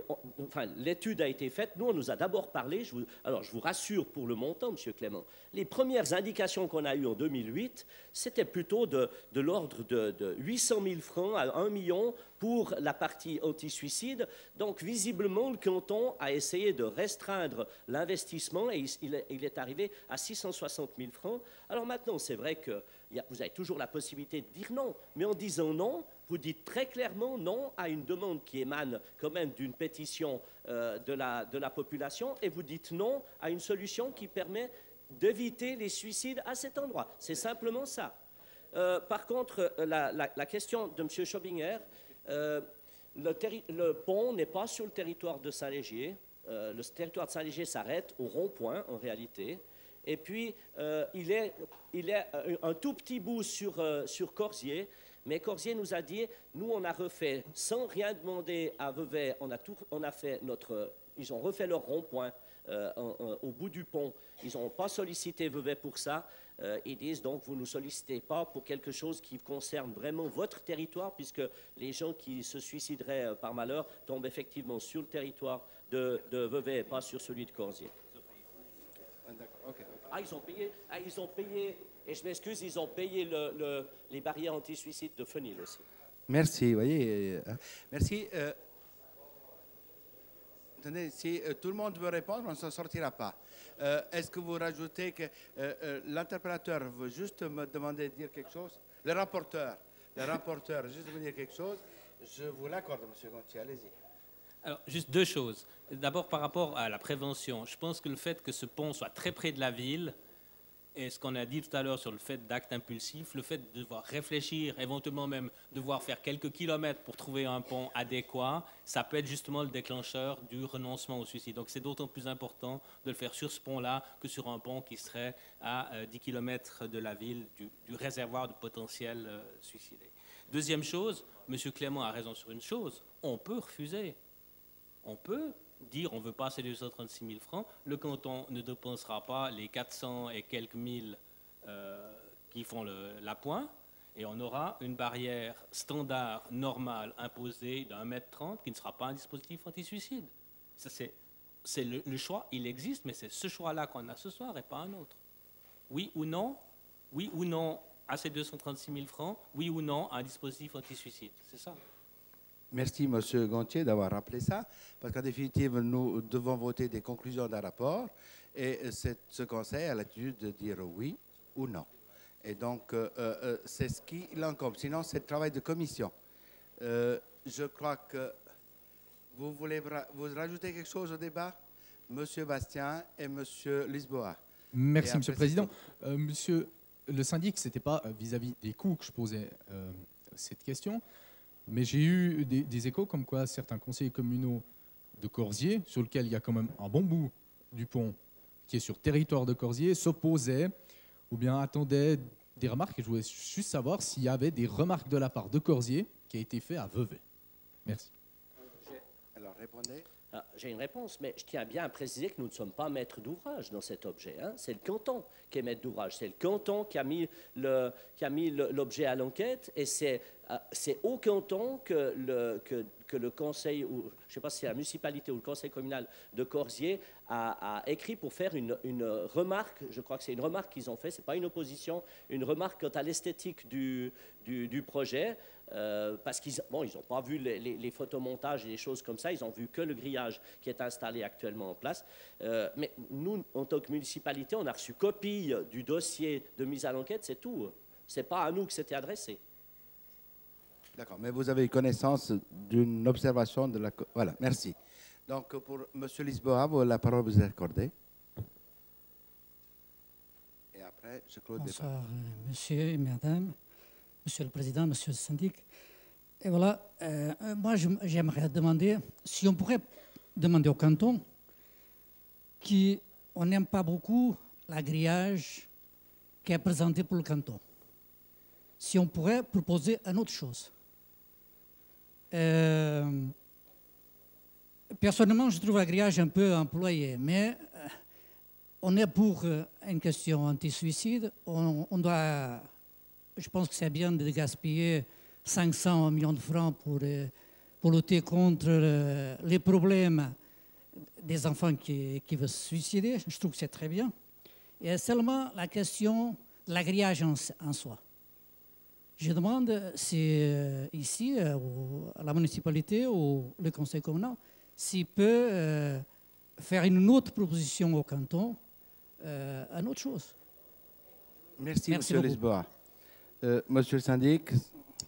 Je suis obligé de répondre à Monsieur Lisboa que non. Le canton est propriétaire du pont. Il a pris en main la solution, une résolution de ce problème de suicide. Il a fait faire les études. Il a obtenu un certain nombre de propositions. Il a choisi entre différentes propositions. Ensuite, il a préparé ce qu'on appelle un MPD, un exposé des motifs et projet de décret qui va être déposé au Grand Conseil avec le projet tel qu'il l'a élaboré. C'est sa fonction de devoir élaborer ce projet. Et dans l'ensemble de ce projet, ben, comme la demande initiale est venue de la ville de Vevey, eh bien, il a demandé à la ville de Vevey de payer un tiers, c'est-à-dire ces 234 000 francs. Mais nous ne sommes pas propriétaires du pont. Et je ne vois pas comment on pourrait dire on va lancer un mandat d'architecte pour faire en sorte qu'un architecte étudie un autre projet qu'on va glisser au Conseil d'État. Vous voyez, c'est en fait sa compétence à lui de faire ces études. Merci, Monsieur le syndic. La discussion elle est close, j'ai déjà annoncé avant. On a assez de discussions là-dessus. D'amendements, je n'ai pas eu. On passe au vote. Donc, le Conseil a la possibilité de voter oui ou non. Puisque sinon, vous aviez l'attitude de faire des amendements. Vous ne l'avez pas fait.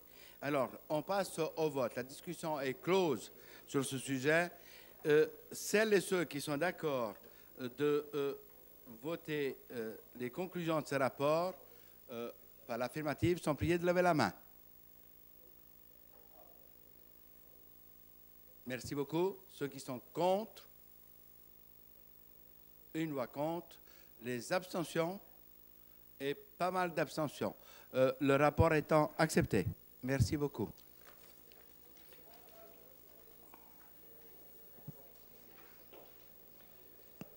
Nous passons aux communications.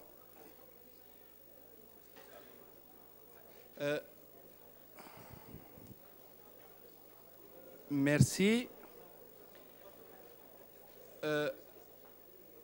Juste une seconde, s'il vous plaît.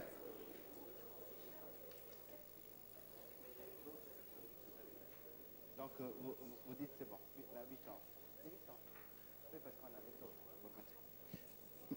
Voilà. Communication 59-2010.8a de l'ordre du jour. La discussion n'est pas ouverte parce qu'on ne discute pas là-dessus. Est-ce que l'interpellateur Philippe Jost est d'accord et satisfait de la réponse? Passez un micro à M. Jost, s'il vous plaît.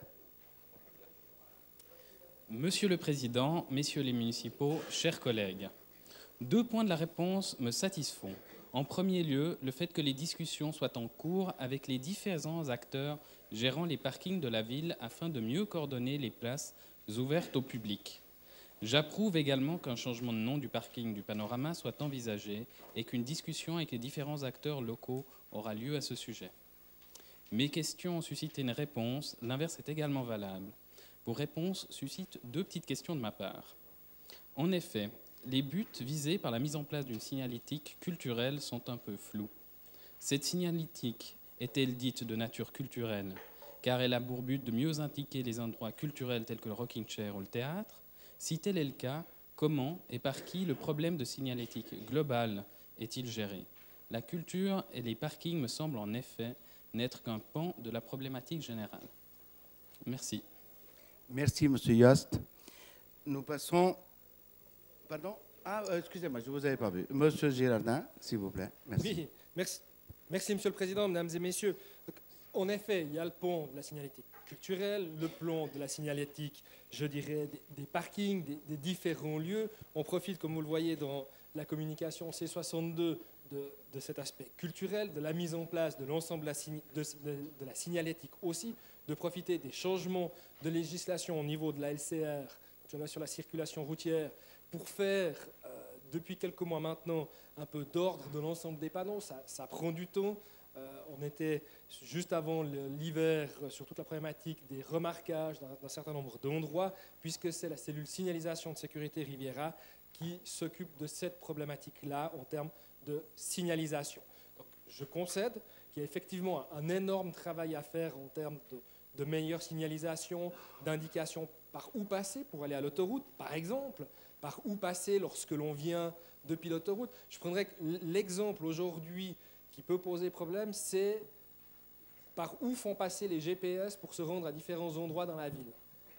Ça paraît tout bête, mais il y a un certain nombre de contacts à prendre pour expliquer aux concepteurs de CD, de GPS, les emplacements qu'il faudrait, en tout cas les cheminements qu'il faudrait prendre dans la ville pour passer d'un point à un autre, afin d'être optimal. Donc tous ces éléments-là sont aujourd'hui, finalement, on va dire, en attente de réussir à se mettre d'accord avec l'ensemble des partenaires qui gèrent des parkings, parce que finalement, tout se lie, tout se met ensemble, des moments où on aura finalement, je dirais, l'essence même qui est par où est-ce qu'on veut faire passer les gens, quels sont les endroits, et les parkings, on doit amener les véhicules à certains endroits. Donc l'essence même est les parkings. Merci, M. Girardin. Nous passons à la communication suivante. Rénovation des tours de Gilamont, situation financière, c'est la communication 60-2010.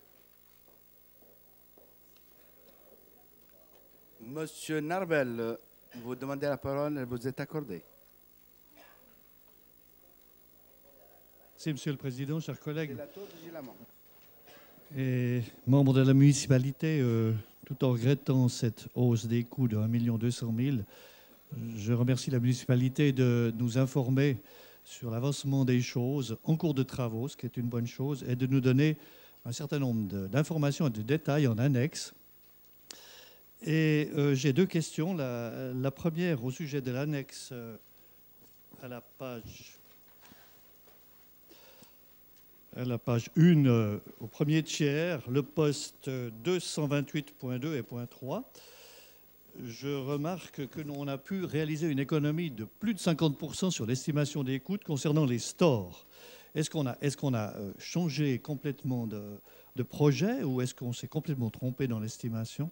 C'est la première question. Puis la deuxième, c'est, vu qu'il y a une augmentation de 6% des coûts, est-ce que ça va être répercuté sur les loyers? On avait donc, lors de l'étude du préavis pour l'attribution des 20 millions, on avait aussi eu l'information des loyers qui allaient être demandés en fonction de l'investissement. Est-ce que les loyers vont être adaptés? Merci pour vos questions, Monsieur Narbel. Qui c'est qui va répondre à la municipalité? Pour les stores. Pour les loyers. Je réponds pour la partie Syndic, loyer, oui. puisque c'est dans mon dicaster gérance. Merci, Monsieur le syndic. la règle, c'est que les coûts peuvent être reportés dans un cas comme ça, lorsqu'il y a eu plusieurs années sans entretien. La règle, c'est qu'on peut reporter 60% des coûts sur les loyers, ce qui a été calculé dans le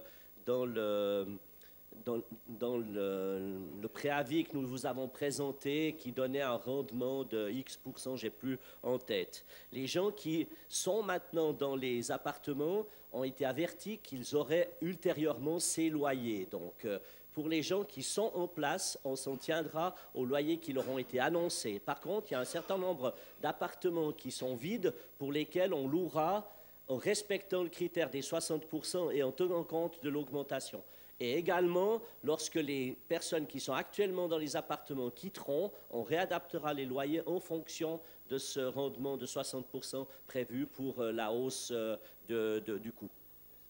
Merci, Monsieur le syndic. Monsieur Christen, vous voulez compléter la réponse, hein? Oui, sur la question des stores, je vous dis ça de mémoire, Monsieur Narbel, mais ça mériterait d'être vérifié.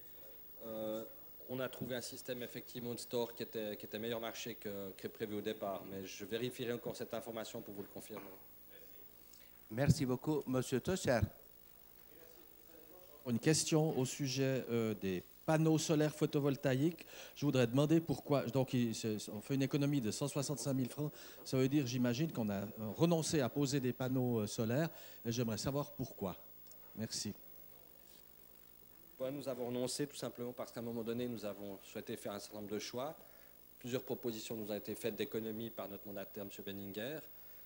Un certain nombre de décisions ont été prises. Toutes n'ont pas pu être réalisées finalement dans la pratique parce qu'on s'est rendu compte que des propositions de départ d'économie n'étaient pas finalement en fin de compte réalistes. Celle-ci l'a été. La question qui pourrait se poser, c'est si le Conseil souhaite qu'on fasse ces panneaux solaires. On pourrait très bien le faire dans le futur et trouver un autre financement. Mais là, c'est vrai qu'à un moment donné, dans l'ensemble de l'opération, on a souhaité finalement renoncer à ces panneaux. Monsieur Tolosso, vous avez demandé la parole. Merci, Monsieur le Président. Lorsqu'on a adopté le budget pour l'enveloppe financière de la rénovation du Tour de Gilamont, Madame Despot et Monsieur Ansermet avaient proposé de remplacer les panneaux photovoltaïques par des panneaux photothermiques ayant un bien plus grand rendement et bien plus adapté à ce type de construction. J'ose espérer que cette proposition a été retenue et qu'ils seront installés pour préchauffer l'eau de chauffage ou l'eau sanitaire des tours de Gilamont. Merci, M. Tolosso. Et regarde. Bah, ils peuvent donner une autre. Vous avez la réponse. Allez-y, monsieur. À ma connaissance, mais ça mériterait encore d'être vérifié, on n'a pas étudié cette question-là. Ceci dit, on a prévu un chauffage à bois à distance qui va se faire à Tovert. Et c'est par ce biais-là qu'effectivement, le bois est aussi une énergie renouvelable. Maintenant, je vais encore vérifier de savoir si cette question de panneaux thermiques a été étudiée. Moi, j'ai le souvenir, vous ne souhaitiez pas de panneaux photovoltaïques, mais je n'ai pas le souvenir que vous souhaitiez des panneaux thermiques. Merci, ça va être un débat, c'est une communication, M. Tolosso. Sinon, vous venez avec une interpellation. Mais allez-y, complétons. Oui, allons jusqu'au bout du sujet. Je pense que ça vaudrait effectivement la peine d'être vérifié. Je pense que ça se trouve dans le PV de la science du Conseil, probablement il y a 2 ans en arrière. Peut-être que Mme Despot et M. Ansermet ont une meilleure mémoire que moi quant à la date. Ils pourront certainement vous renseigner. Merci. Et voilà, on relance. Alors, Mme Despot, M. Ansermet.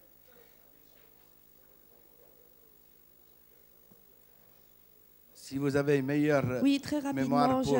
j'avais effectivement proposé, parce que ça me paraît plus intelligent, avec un prix du kilowattheure bien moindre, de faire du solaire thermique que de faire du solaire photovoltaïque. Je suis assez déçue de voir que ça n'apparaît pas, ce d'autant plus que quand on chauffe avec un chauffage à bois, en général ce chauffage à bois ne fonctionne pas ou fonctionne à mauvais rendement pendant l'été, quand on a besoin que d'eau chaude sanitaire et pas de chauffer les bâtiments, et c'est là où est tout l'intérêt du solaire thermique. Donc j'aimerais bien savoir si vraiment vous avez réfléchi à cette solution. Merci. Monsieur Ansermet, c'est la même question. C'est bon. Je demanderai de la mutualité de vous compléter ces réponses, ces communications, et à la prochaine séance, on aura quelque chose d'écrit qui complète vos demandes. Monsieur Bastien Schobringer. Monsieur le Président, j'aimerais juste compléter ce qu'a dit ma collègue. Un chauffage à bois, ce qu'on sait peu, c'est qu'il produit énormément d'oxyde d'azote, les gaz d'échappement, de particules fines. Donc, vu qu'on a un courant qui, depuis l'étau vert, qui amène tout ça en ville, mettre des panneaux solaires thermiques serait beaucoup plus efficace et diminuerait une partie de cette pollution qui serait générée. Merci. Merci. La question est close. Merci. On passe au suivant. C'est une communication. La municipalité a l'attitude de vous donner les informations. On ne refait pas le préavis. C'est une communication sur les chiffres. Vous pouvez venir avec des interpellations auprès et ce sera beaucoup plus intéressant. Communication suivante. Service du personnel, service d'information du territoire, la communication 61-2010. Monsieur le Président, il y a juste une petite erreur dans le titre. Ce n'est pas service d'information du territoire, c'est système d'information du territoire. Excusez-moi. Ah, alors, bon, alors, système. Alors, on corrige. Je vous prie de corriger service par système, mais la discussion est ouverte. La discussion n'étant pas demandée. Le point 62, ouverture d'un compte d'attente au bilan de la ville pour financer l'étude de signalétique culturelle. On a parlé tout à l'heure. Monsieur Girardin, c'est pour compléter votre... Oui, c'est pour compléter. Parce que sinon, vous ne pouvez pas écrire. Ça prend 20 Merci. Il ne s'agit pas... Je profite de... Juste sur cette communication, je suis totalement insatisfait de ma réponse à M. Yost. Dès lors, je vous mettrai un complément dans le PV de la prochaine séance. Ça me perturbe d'avoir répondu aussi mal à M. Yost sur sa question. Vous nous donneriez une autre communication. Merci. Est-ce que sur la communication, s'il vous plaît, sur la communication 62-2010, le débat est ouvert. Elle n'est pas demandée. Merci. On continue. Santé. La communication 63. Aide aux pays en voie de développement. Année 2010. La discussion est ouverte. La discussion n'est pas demandée. Merci. La communication 64. MUN, en bref, rappel des sujets communiqués à la presse. La discussion est ouverte, la discussion n'est pas demandée, discussion close. Merci. Communication 65, celle que vous avez demandé de rajouter. Est-ce que vous voulez que je vous lise la communication? Vous avez pris connaissance. Merci. Ouverture d'un compte d'attente au bilan de la ville pour financer les études de reconstruction de la digue du port de Plaisance. La discussion est ouverte. Elle n'est pas demandée. Merci. Nous sommes... je n'ai pas de motion et postulat projet rédigé en deuxième partie. Nous sommes au point 10, questions et propositions diverses. Monsieur Rapin, vous avez la parole. Merci, Monsieur le Président. J'ai deux questions. La première... on n'est pas très loin du carrefour entre la rue du Simplon et la rue du Musée. Et vous avez peut-être constaté que le passage piéton en bas de la rue du Musée a été déplacé de quelques mètres, de 5-6 mètres. Avant, il était dans l'alignement du trottoir de la rue du Simplon. Et je pense, parce qu'on a constaté que les voitures s'arrêtent sur le passage piéton, on l'a remonté de la longueur d'une voiture à peu près. Malheureusement, ce qu'on n'a pas pensé, c'est qu'au niveau du trottoir de la rue du Simplon, le trottoir est au niveau de la route. Donc, il est facilement possible de passer d'un trottoir à l'autre, notamment pour les personnes souffrant d'un handicap.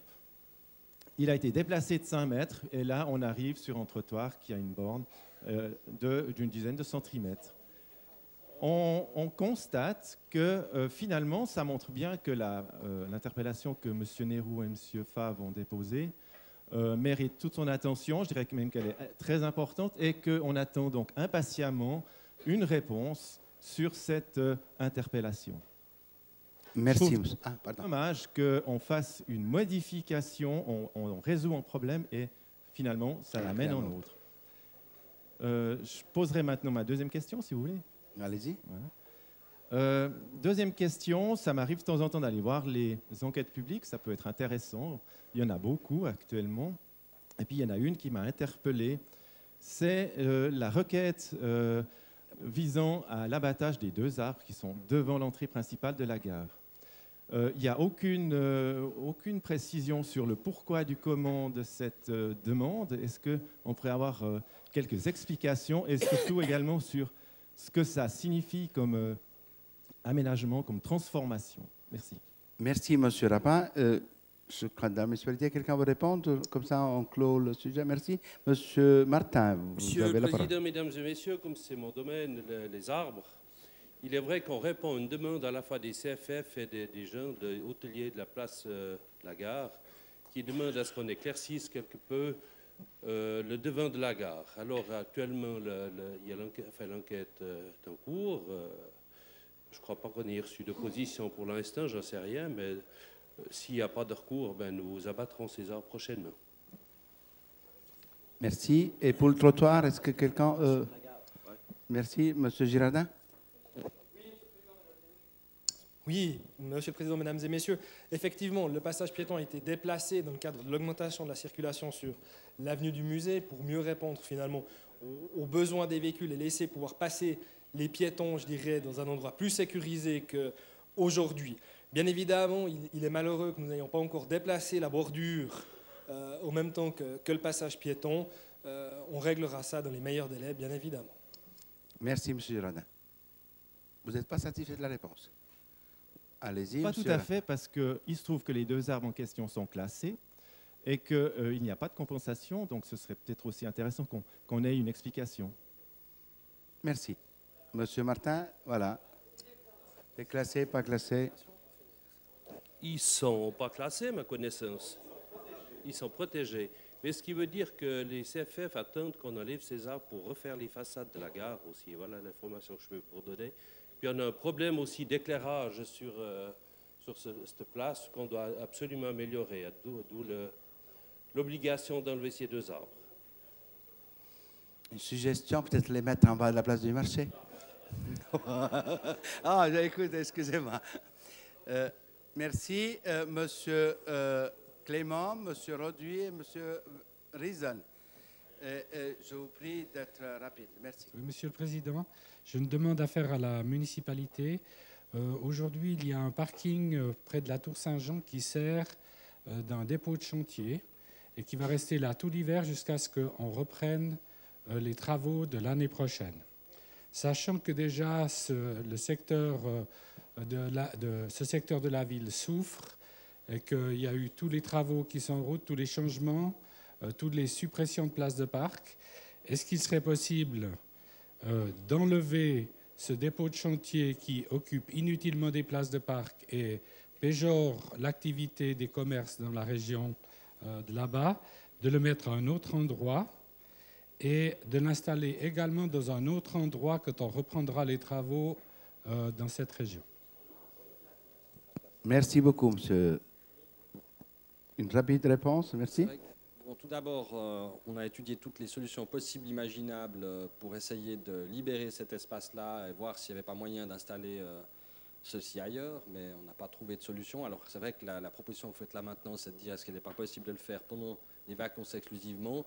On peut examiner la chose, mais je crains que le coût de déménagement soit disproportionné par rapport au gain qui sera enregistré pendant cette période-là. Il faut voir déjà que ce qui me paraît intéressant pour les commerçants, c'est que le trafic sur la rue de l'Hôtel de Ville a été rétabli, que la visibilité des commerces est bien meilleure dès lors qu'il n'y a plus ces travaux, c'est beaucoup plus accessible. Ça, c'est ce qu'on a. On a rendu également la place Sainte-Claire. Alors je vais examiner pour voir si le coût d'un déménagement provisoire sur quelques semaines serait tout à fait soutenable. Merci beaucoup. Monsieur Roduit, la parole vous est accordée. Merci.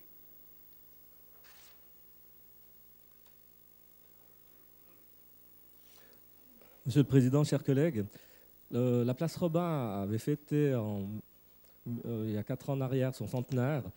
À l'époque, sur cette place, il y avait une magnifique fontaine qui a été enlevée.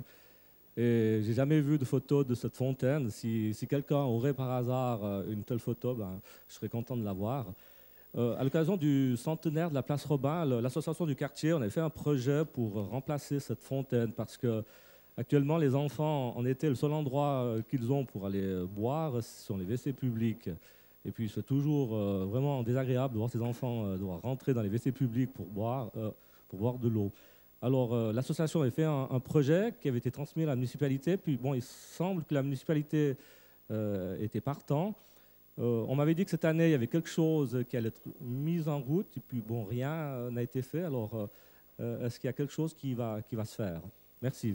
Merci, M. Roduit. Municipal, est-ce qu'il y a une fontaine dans nos archives? Dans nos tuyaux, effectivement, nous avons un projet d'installation de cette fontaine, mais c'est vrai qu'il a été dessiné relativement sommairement et il s'agissait au fond de compléter ce dossier pour qu'on puisse vous présenter un projet qui soit à la fois acceptable sur le plan technique et à la fois également acceptable sur le plan, je dirais, esthétique et de pratique, je dirais, parce qu'on ne peut pas installer cette fontaine n'importe où. Et il nous a semblé que le lieu qui était proposé n'était pas forcément adéquat, raison pour laquelle on a souhaité compléter notre dossier. Ceci dit, je dois bien reconnaître que, compte tenu des dossiers que nous gérons, on n'a pas considéré qu'il était comme prioritaire, malheureusement, pour les habitants de la place Robin, dont je suis. Merci, M. Christen. M. Riesen, vous avez la parole. Président, lors de la séance du Conseil communal du 2 septembre 2010, je vous ai rendu attentif au fait que le temps pour traverser la route qui relie la Poste et le Saint-Antoine est trop court pour les personnes à mobilité réduite. J'ai demandé de l'augmenter le temps pour traverser la route. Rien n'était entrepris jusqu'à présent. Je demande donc à nouveau à la municipalité de régler ce problème. J'aimerais vous préciser, l'augmentant le temps pour les piétons est même souhaitable car ça aide à dégorger la giratoire de la gare. C'est vraiment extrêmement dangereux. Je vois qu'il y a un jour, il y aura un accident parce que souvent, les voitures sont encore sur le passage à piétons quand ils sont de nouveau verts. C'est vraiment dangereux. Il faut vraiment faire quelque chose. Merci. Merci. Monsieur Girardin, vous voulez répondre? Oui, Monsieur le Président, très rapidement, le feu pour désengorger le giratoire de la place de la Gare en venant de l'ouest est le premier feu, celui qui se trouve avant le giratoire des entrepôts. C'est ce feu-là qui sert de tampon. De même que le feu qui fait le croisement de l'avenue de Corsier au Bosquet est celui qui désengorge sur la partie nord-sud. Ça, c'est le premier point. Ensuite, votre question tombe à pic, puisque cette semaine, j'ai rencontré un certain nombre de représentants d'associations qui ont dans leurs membres de nombreuses personnes à mobilité réduite. Le feu entre la traversée piétonne entre la Poste et le complexe Saint-Antoine n'est de loin pas le feu qui appose ou qui leur pose un problème pour la traversée. On est plutôt dans les feux sur Cloche-Geneviève, de ce côté-là, qui eux sont des feux, effectivement, où on traverse sans îlot central entre 4 et 6 voies, qui peuvent poser des problèmes à des personnes à mobilité réduite, mais aussi dans le cadre des unités d'accueil parascolaires, puisque lorsqu'on doit aujourd'hui déplacer les enfants d'un endroit à un autre, en fonction du nombre d'enfants que nous avons à faire traverser, la durée de la phase n'est pas suffisante. Et là aussi, nous devons augmenter le nombre de personnes qui accompagnent, dans le cadre des pédibus, les enfants pour les faire traverser en 2 ou 3 fois. L'enjeu aujourd'hui, l'ensemble des phases piétonnes sur toute la traversée est-ouest de la ville, c'est 90 secondes de vert, sans compter la partie où lorsque l'on passe de vert à orange et l'inverse. Donc on a une traversée qui semble tout à fait cohérente et qui permet de rendre fluide pour les véhicules qui elles, ont une phase de 75 secondes sur l'ensemble des feux. Alors après, il y a l'attente, bien évidemment, des piétons à certains feux. Il ne faut pas oublier qu'à certains carrefours, il y a entre 3 et 4 flux de véhicules qui vont passer par un endroit. Donc on aura entre 3 et 4 attentes de 75 à 90 secondes avant que le feu piéton revienne vert pour une période de 90 secondes.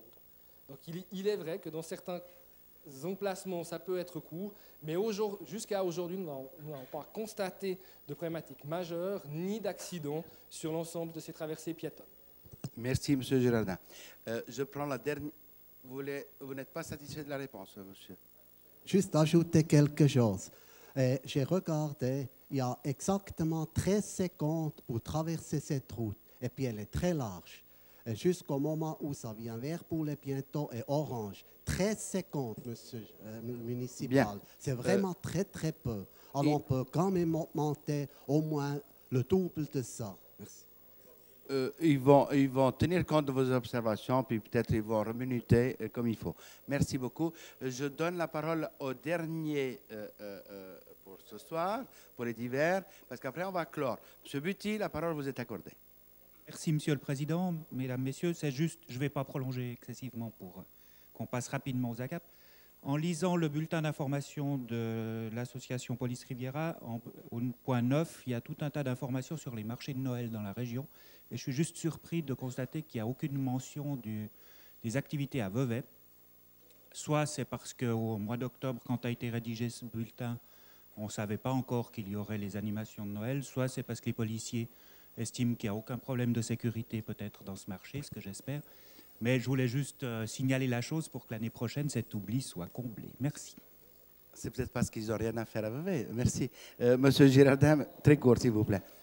Très très court. Monsieur Buty a effectivement raison, ce n'est pas un oubli, mais au mois d'octobre, on était relativement court, l'ensemble du programme était loin d'être bouclé, les autorisations même pas encore données, donc il était difficile pour Sécurité Riviera, qui n'était au courant que sporadiquement de ce qui allait se passer, de le mettre. Merci. C'est pas ma soirée ce soir. C'est comme ça, c'est trop proche de Noël. L'année prochaine, ce sera bien fait. Ça sera Merci beaucoup mieux. Donc voilà, mais ça sera mieux l'année prochaine. Merci, monsieur. S'il vous plaît, j'ai une communication importante à adresser à M. Clément Tolusso, Patrick Berthier, Gilbert Dutry, Grace Yost, Manuel Lisboa, Peter Schussel, Jean-Daniel Tintoré, Alexandre Valoton et Mme Annick Warneau. Vous êtes priés de vous aller vers M. Girardin pour fixer votre séance concernant les propositions de règlement de la motion vidéosurveillance. Voilà, ceci dit, pour les autres, avant de déclarer la séance close, vous avez vu qu'en l'issue en bas de votre convocation de ce soir, à l'issue de la séance, une agape aura lieu au restaurant de Rivage. Bien, le restaurant est prêt, ils sont en train de nous attendre. Il y a quelque chose d'intéressant. Allons-y tous en chœur. Et à tout à l'heure. Pour le moment, je vous souhaite encore bonne année à vous tous et à vous, téléspectateurs depuis chez vous. Merci beaucoup. À l'année prochaine.